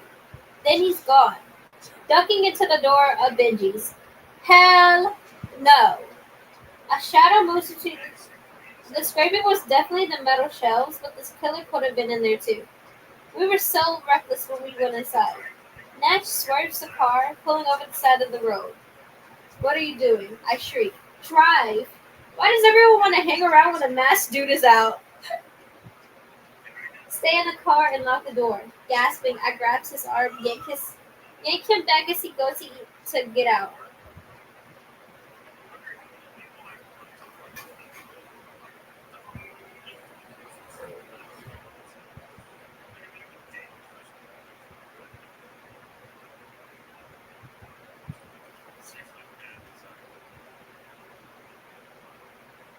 You can't be serious. Whoever the freak is, he's pretending to be my dad, or he worked with him. I don't know which is worse. I have to know who is it. Nash, no. If you get out, I'll follow you. His eyes narrow. Penny, drive to the payphone on 2nd Street. It will work and we can make an anonymous call to the cops. There's no CCTV near there, I tell him. Nash takes seconds to decide. I will follow you if you leave this car, I repeat. Growling, he pulls back out onto the road. Nash, we have like 5 minutes before my dad will be at school. Damn it! I'll drop you off, then go to the payphone. The one on the corner of 3rd Street is still there, right? Yeah. Do you have quarters? He laughs, turning past the library towards the school. What? I don't know. Weird thing to ask. He pulls over on the side of the road, and I get out. Thanks, Nash, for everything today. I'll see you at the movies, Pin. Don't forget to eat. Aww. Our little psycho. Aww. I close the door and Nash peels away as fast as he can, heading to report the masked man sighting. At least now I've seen the killer and Nash at the same time. I can be sure that he's innocent. Do not be fooled, honey bun. Do not be fooled, sweetheart. Cause that could be his sister. That could be his sister or the quote unquote boyfriend that you just saw. And they all are wearing the same attire. It could be all the same thing. So don't be fooled. Don't be fooled.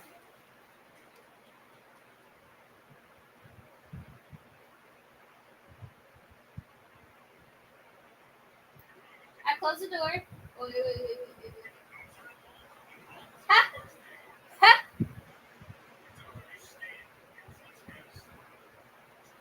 Our other psycho, Zane, is looking at her.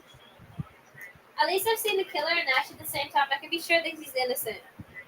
I look up, my heart lighter than it's been in months, and find Zane staring at me. Chapter 15. Groaning internally, I walk over to my best friend, ready for his disapproval. Okay, say whatever you're going to say, but say it quickly because I'm meeting my dad. Cars have already begun to arrive. What are you doing? I pretend to be ill so I can leave early and go to Nash. On the way there, I was chased to the cornfield by the killer. When I reached Nash's house, I passed out and hit my head. The killer was gone. Nash made me something to eat. Then, as he was dropping me off, we saw the masked dude going to the movie theater. Nash is going to pay phone on the third to record it now. Zane's mouth fall lower and lower with each sentence. Penny, where are you going anyway? Where are you going anyway? You can't change the subject after telling me all of that. You're leaving early? 5 minutes, Ben. I can't listen to the gossip any longer. It's doing my head in. The gossip had never bothered him before. Would he have been able to get from the old movie theater to here in time? She said it, not me. The gossip has never bothered him before. Would he have been able to get from the old movie theater to here in time it took us to drive? If he ran and went through the town square, maybe, but he's not out of breath. Why did you go to Nash? He asked as we walked back to school. Stopping before the gate so that we're not seen. To my dad, it will look like I'm waiting for him. The bell rings. The bell rings. A seconds later, my Cass, Cass, classmates run out like the building is on fire.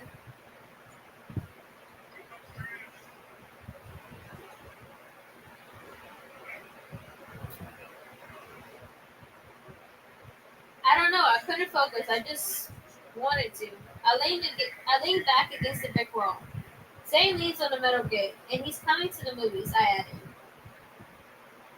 He won't have to lie about where he's going unless Grace asks him, I guess. What? He likes Ford. He likes Ford too, and I'm so done pretending that I don't want him in my life.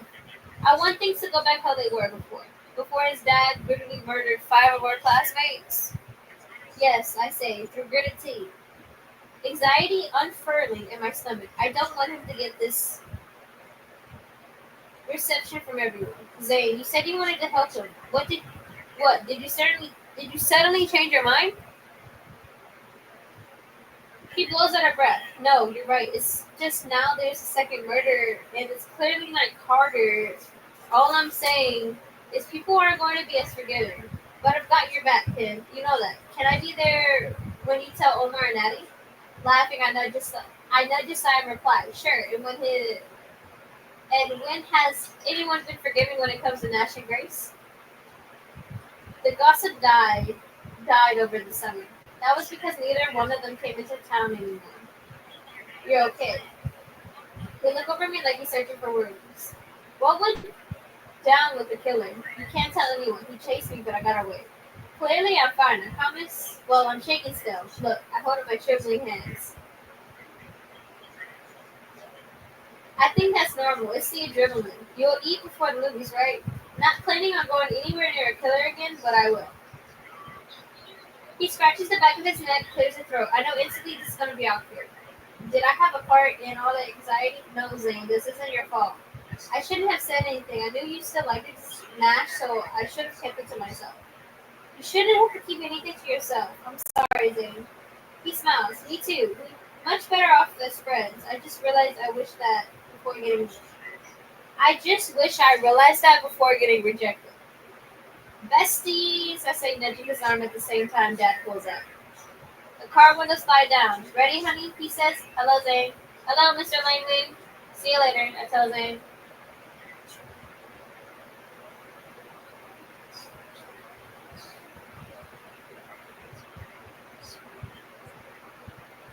I order a pizza and plan to do some homework before Omar picks me up. Alone in my room, I send a message to Nash. Did you speak to the cops? Called them. And I didn't hang around to chat, Penny. His messages are snippy, or at least that's how I'm reading them. We were okay today, so what's changed? Are you okay? I'm fine. I'll see you tonight. I throw my phone down on the bed, irritated at his attitude. It's hard to know where I stand when he's so standoffish.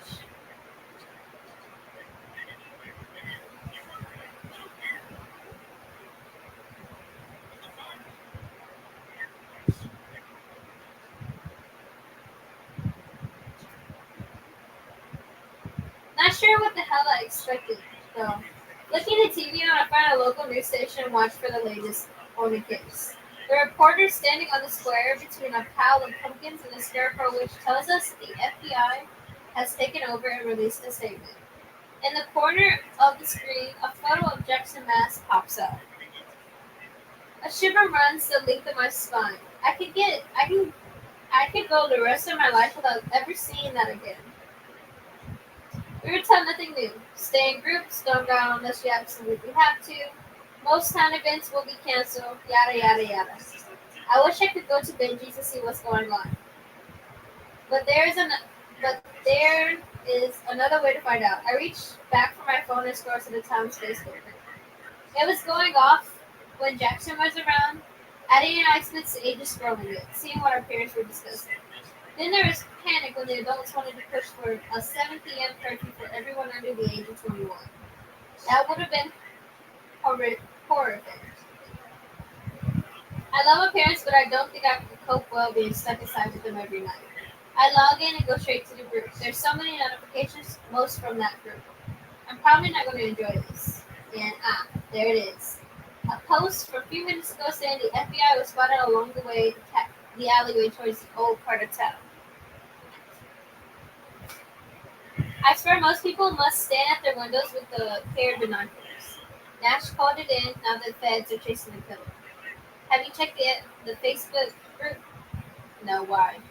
The FBI are going to the old theater. That's their job thing. You've not lost your sense of humor.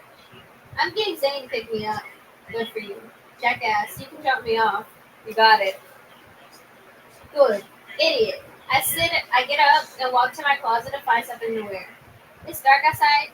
The sky's covered with clouds, hiding the stars. It has to be nice, but casual enough that my dad won't suspect anything.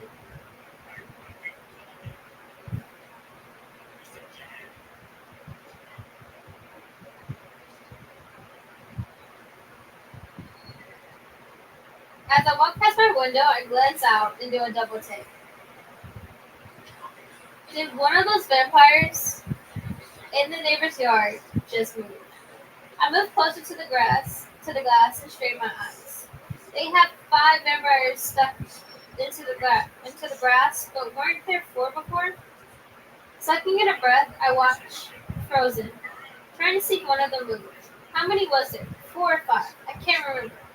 Vampire or killer? After the cornfield, I'm so paranoid. My heart thuds in my chest as I wait. If that's a person, how long will they be able to play statue for? Penny, the pizza's here. Jolting my head slammed against the window, I steady myself on the glass. I tumble back and rub the spot. Coming. That's all I need. Another knock to the head. I'm feeling much better now, though. No headache. Whatever else I didn't move even slightly. It was a decoration. The killer isn't watching me. Sam will pick you up and drop you off. Dad says, going over the plan for the 10th time. Yes, Dad. And Omar. He'll park in at each driveway and we'll walk into the house together. They'll drop us off a little later. I remember the drill from last year. Only that's not what we're doing. He'll go mad if he found out I was off to the movies. This is serious, Penelope. Believe me, I know that. We're being careful. The FBI has a lead anyway. They caught Jackson quickly, so it's only a matter of time before they can make an arrest. Oh, really? He nods, flicking through a web page of local self-defense classes. Looks like I'll sign up for one of those soon. There was a talk about the whole school doing it, but the principal hasn't mentioned anything. A person was spotted by the old theater. The FBI and the police haven't made statements, but they might even have someone in custody. Still, you're not to be on the streets until they caught him. The pepper spray still packed? I'm going to Addie's, but yes, I might be bad. Lying feels horrible. He looks up as we hear our car pull up. That's saying, see you later. Message when you get there and when you're about to leave. Will do. I call over my shoulder as I walk out the house so I can stop lying to my dad. I get into Zane's car and Addie grabs my hand from where she's bent down. If my dad looks out the window, he can't see that she's with us since she's supposed to be waiting for us at her house. You invited Nash? And he agreed? Yes. Omar chuckles. Your dad will kill you if you find out. I'll be more scared of him than Whitmore Pit 2.0. As he sits up, Addie sits up and we leave my house behind.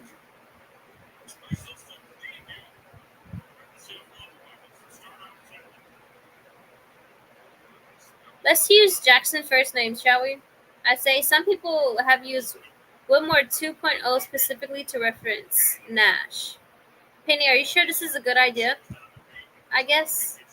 Addie asks. Depends on your perspective, I guess. Penny! We park in the movie theater and head to the doors. I look over my shoulders as people file into the movie theater knowing Nash. He will be purposely late to avoid the stares and whispers. Once everyone is seated, we have a chance of getting him inside with less fuss.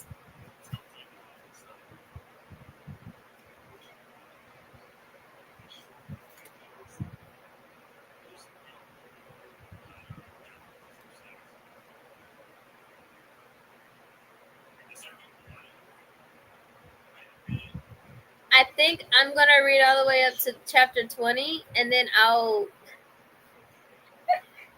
know I'll be ducking y'all sometimes, but I'm sorry. I think I'm gonna read to chapter 20 because I want to make sure I still have time for my family, and then later tonight I read the last 7 chapters.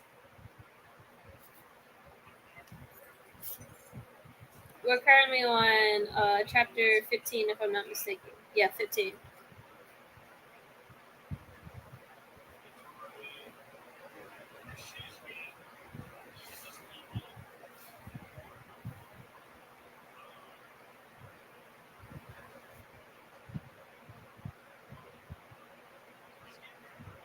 I don't think many people would care, say for Ruby's group.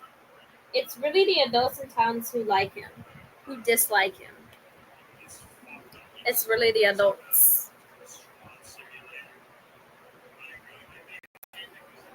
I don't think many people will care. My friends wait with me as I watch for naps. Omar is indifferent. Addie's nervous. Zane, I'm not sure. His eyes are everywhere. Scatic for Dash. Or someone we shouldn't see. We shouldn't be seen. Or someone who shouldn't see us together.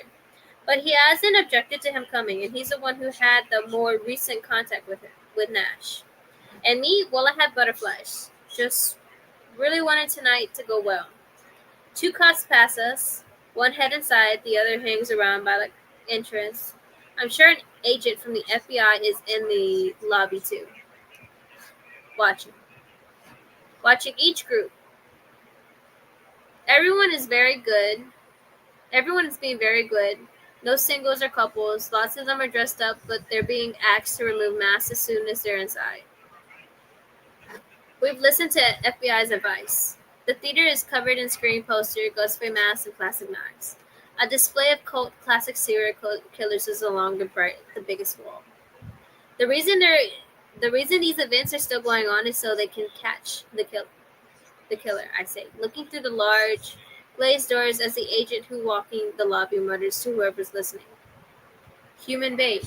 Nice, Omar replies. Think he'll turn up? Nash or the killer? Addie asks. I sigh at her and she smirks. No, I don't think he's the killer, Pin. Didn't know you still cared, Addie. We all joke at Nash's voice. Joke at Nash's voice. Arm. Hi, she says, her cheeks turning red. I turn around. You made it. Remember the way, he says, catching my eye. Well, saying, cutting through the awkward atmosphere, shall we go inside? Ghostface waits for no one. Sure, I reply. As we walk inside, move to the lobby, the FBI agent does a double take. He murmurs something under his breath. Nash arches a brow. That was subtle. I'm not sure if the double take was for me or Nash. Ignore everyone, I tell him. Everyone? Wincing. I push him through to Theater 6. Only a few people were in the lobby still. getting popcorn, oversized cups of soda, candy, but they still looked over. Nash hasn't been seen with us in almost a year. You don't want popcorn? Nash asks. They're getting the snacks. We'll find the seats. He blocks me with his arm as I try to pass to find our seats. The lights have dimmed but not gone out yet. A trailer for some new thriller show. Are you keeping me out of eyesight by getting me in here quick? No. Come on, that's exactly what this is about. Nash, we're not invisible. In fact, the entire theater is watching us right now. He looks up and slowly returns his attention to me. Do you want me to leave? They'll get over it in a minute, I say, stepping down to our row. Lots of people have put their masks back on. What if one of them tells your dad? I can't see why they would. Our seats are here. I lead him to the very end where we have 5 seats by the wall. Crap. Seats. But we booked late and that's what you get. Nash sits next to me and we pretend to be very interested in a new trailer.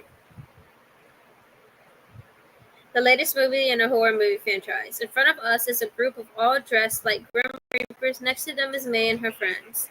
None of them had dressed up, but they didn't have time to buy cheerleader outfits before I discovered a murder.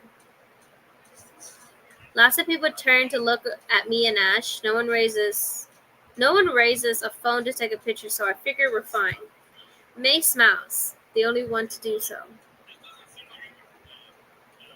Ever felt like the zoo attraction? He asks right now. 2 minutes later, and mercifully, the popcorn arrives with my friends. It gives us something else to do. Zane sits on the other side of Nash. They all make small talk, and it flows more naturally than mine and Nash. But I can tell from the way that Nash is wringing his hands that he's not totally comfortable with Zane.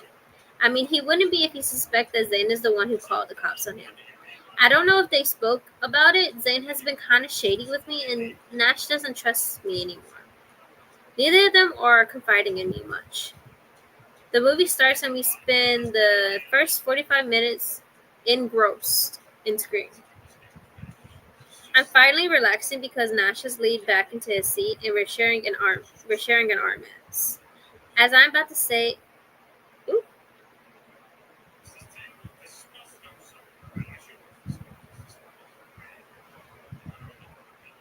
ooh, hold up, guys.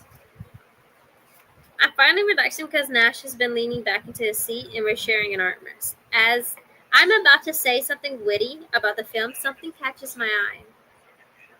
At first, I think it's a person getting up to go to the bathroom or getting more food, but they came from behind the screen and out the fire escape. I grab Nash's wrist. Someone just went out the fire escape. He leans in closer. What? I repeat what I saw. He looks at me like I've grown another head. Okay, it's not exactly news that will rock the world. Wearing a mask, I emphasize. Look around, Penny. Almost everyone is wearing a mask. Right. Sinking a bit slower in my seat, I turn back to the screen and shake my head. I'm a suspicious idiot. An embarrassed one. Thank God it's dark in here, or Nash would notice my burning cheeks. Nash goes back on watching the movie after a minute, and I'm just glad it's just the one I've seen 100 times because I'm not paying any attention to it. My head is filled with murder, dead bodies, Nash, the Jackson doppelganger boyfriend, and stressed over Zane's motive.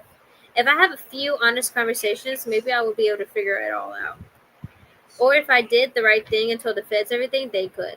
As the credits roll, the lights gently turn on. Nash and Zane discuss the number of times they watched the movie. Every year we have a screen franchise binge, among other horror films. But this is the first year that we've all been able to get into the cinema to watch it.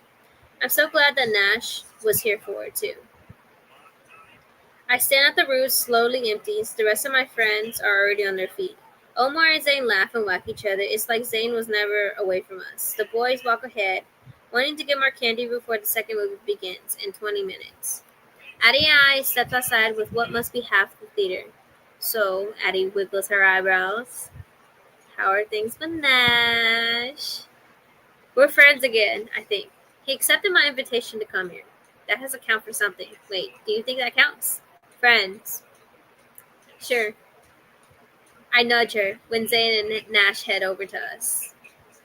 Where Omar Gar? I ask. Nash hands me a box of Sour Patch Kids. He was with us a second ago. My face falls. He disappeared. Paranoid bunchpin. He went outside. I didn't see him. No, you wouldn't because he's behind you talking to my sister. Uh-oh. On the sidewalk outside are Omar and Grace. Teen hyped up on sugar runs of full. Neither Grace nor Omar even glance at us. What's that about? I ask. Nash walks past us towards his sister. Did we follow? Zane asks. What's the protocol for this situation? Grace isn't a friend of ours. Of you? The rest of us didn't break her brother's heart. Zane smiles, and I know he wasn't being nasty, but what a low blow. Addie slaps him. You're not as funny as you think you are, jackass. She knows I'm kidding. Grace will come around. They're not the only ones affected by what Jackson did. We all needed time. Feels a bit pathetic to lump us in with Jackson's children. What we've been through hardly compares. Ignoring Zane and Addie, I focus on the three ahead. I wish I could read lips. Grace doesn't appear angry. I can tell what Omar is saying, but he's scowling, and Nash has his back to me. This is so weird, Addie breathes. Is she going to join us? I hope so, Zane replied. She's still as hot as ever. And she's as uninterested in you as ever, I replied. Ouch, Pin. I'm impressed. He says, thanks. Another minute of them talking. Grace turns around and walks away, but not before she takes a very pointed look at me. Deep blue eyes sending me a warning. Don't mess with Nash again. It's as if she thinks I planned the whole thing. Jackson murder fest, the whole town turning on them, my parents forbidding to go near the Whitmores. I stayed away because I had no other choice. Grace okay? I asked Nash when he and Omar returns. I stayed away. La, la, la. She's fine. What was she doing? Making sure we were legit, Omar says, grinning at Nash. Didn't want tonight to be some elaborated prank, Carrie style. She thinks we're going to dump pig's blood on him, Zane asks. I roll my eyes. What? Forget it, Penny. She's gone now, Zane says. She thought we invited you to ditch you? He shrugs. Who cares what she thought? I do. I probably cared too much, actually, but one step at a time. Nash first, then Grace. Where is she going now? Meeting up with a friend. Nash replies. A boyfriend, maybe. I really want to meet him, to see if he has a blue clap. Blue clap. A blue cap, like Jackson. We should get back in there soon. I hate when people turn up late and walk in front of the screen. Inconsiderate asses, Eddie say. Omar laughs. We know. We've been there plenty of times when you've yelled. They should be on time. I don't want to see anything other than the movie. Did anyone else see a person walk from behind the screen and go out the fire escape? I asked, hoping one of them would have. No, why? It was like halfway through the movie. I just thought it was kind of weird, for them to hide behind the screen for that long. Staff use those doors, Penn, Zane tells me. You can get from screen door to screen door and back there. Another way of getting out if you need to. I used to use it all the time when I worked here. Come on, I'm not going to be late, Addie says, grabbing Omar's arm. He grabs Zane and tugs him along with him. Zane looks back, but does nothing. No one is making me or Nash follow. Hey, what are you so worried about? Nash asks, taking my hand to stop me leaving. I can see you stressing. I don't know, I say, looking around for the masked man. Let's face it, I see him everywhere. Only a handful of times he's actually been there. You're pale again. Not as bad as earlier, but are you eating properly? I'm fine, Nash. You're not fine. I'm about to argue my case when we're both caught off by a shrill scream coming from inside the cinema. We run towards the source of the screen. Nash pushes me behind him. An agent and two cops run past us and into the ADA accessible bathroom where someone from my school is pointing. Do you think it's... I murder behind Nash, looking around in the shutter. Another murderer.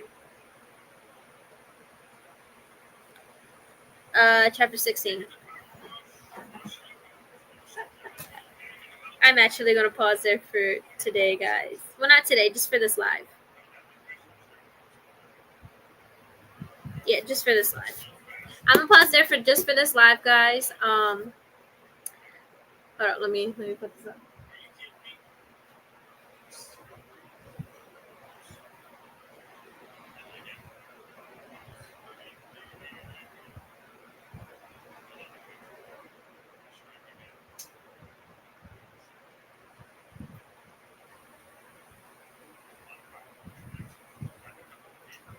Rock your body. Okay, guys. Let me see if I can pull this up.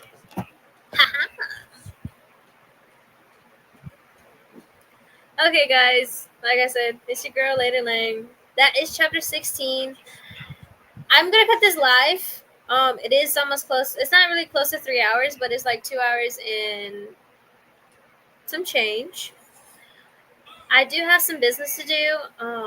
I will be right back up live later tonight, and I'll be finishing the whole book. I kind of feel like I should read the book off screen and then come back to you guys, but we'll see. We'll see. We'll see, guys. Okay? Alrighty, anyways, I hope you guys enjoyed it. Is Nash the murderer? Is it our boy Zane? Did someone get unalived? Who knows? We'll all find out in the next live. And I hope each and every one of you have enjoyed this. Definitely come again. I want to say maybe, I don't know, 6 p.m., 5 p.m. EST time. Maybe a little bit later, depending on what time I come back. But yeah, guys, I love you guys so much. Hope you guys enjoy your day. Bye.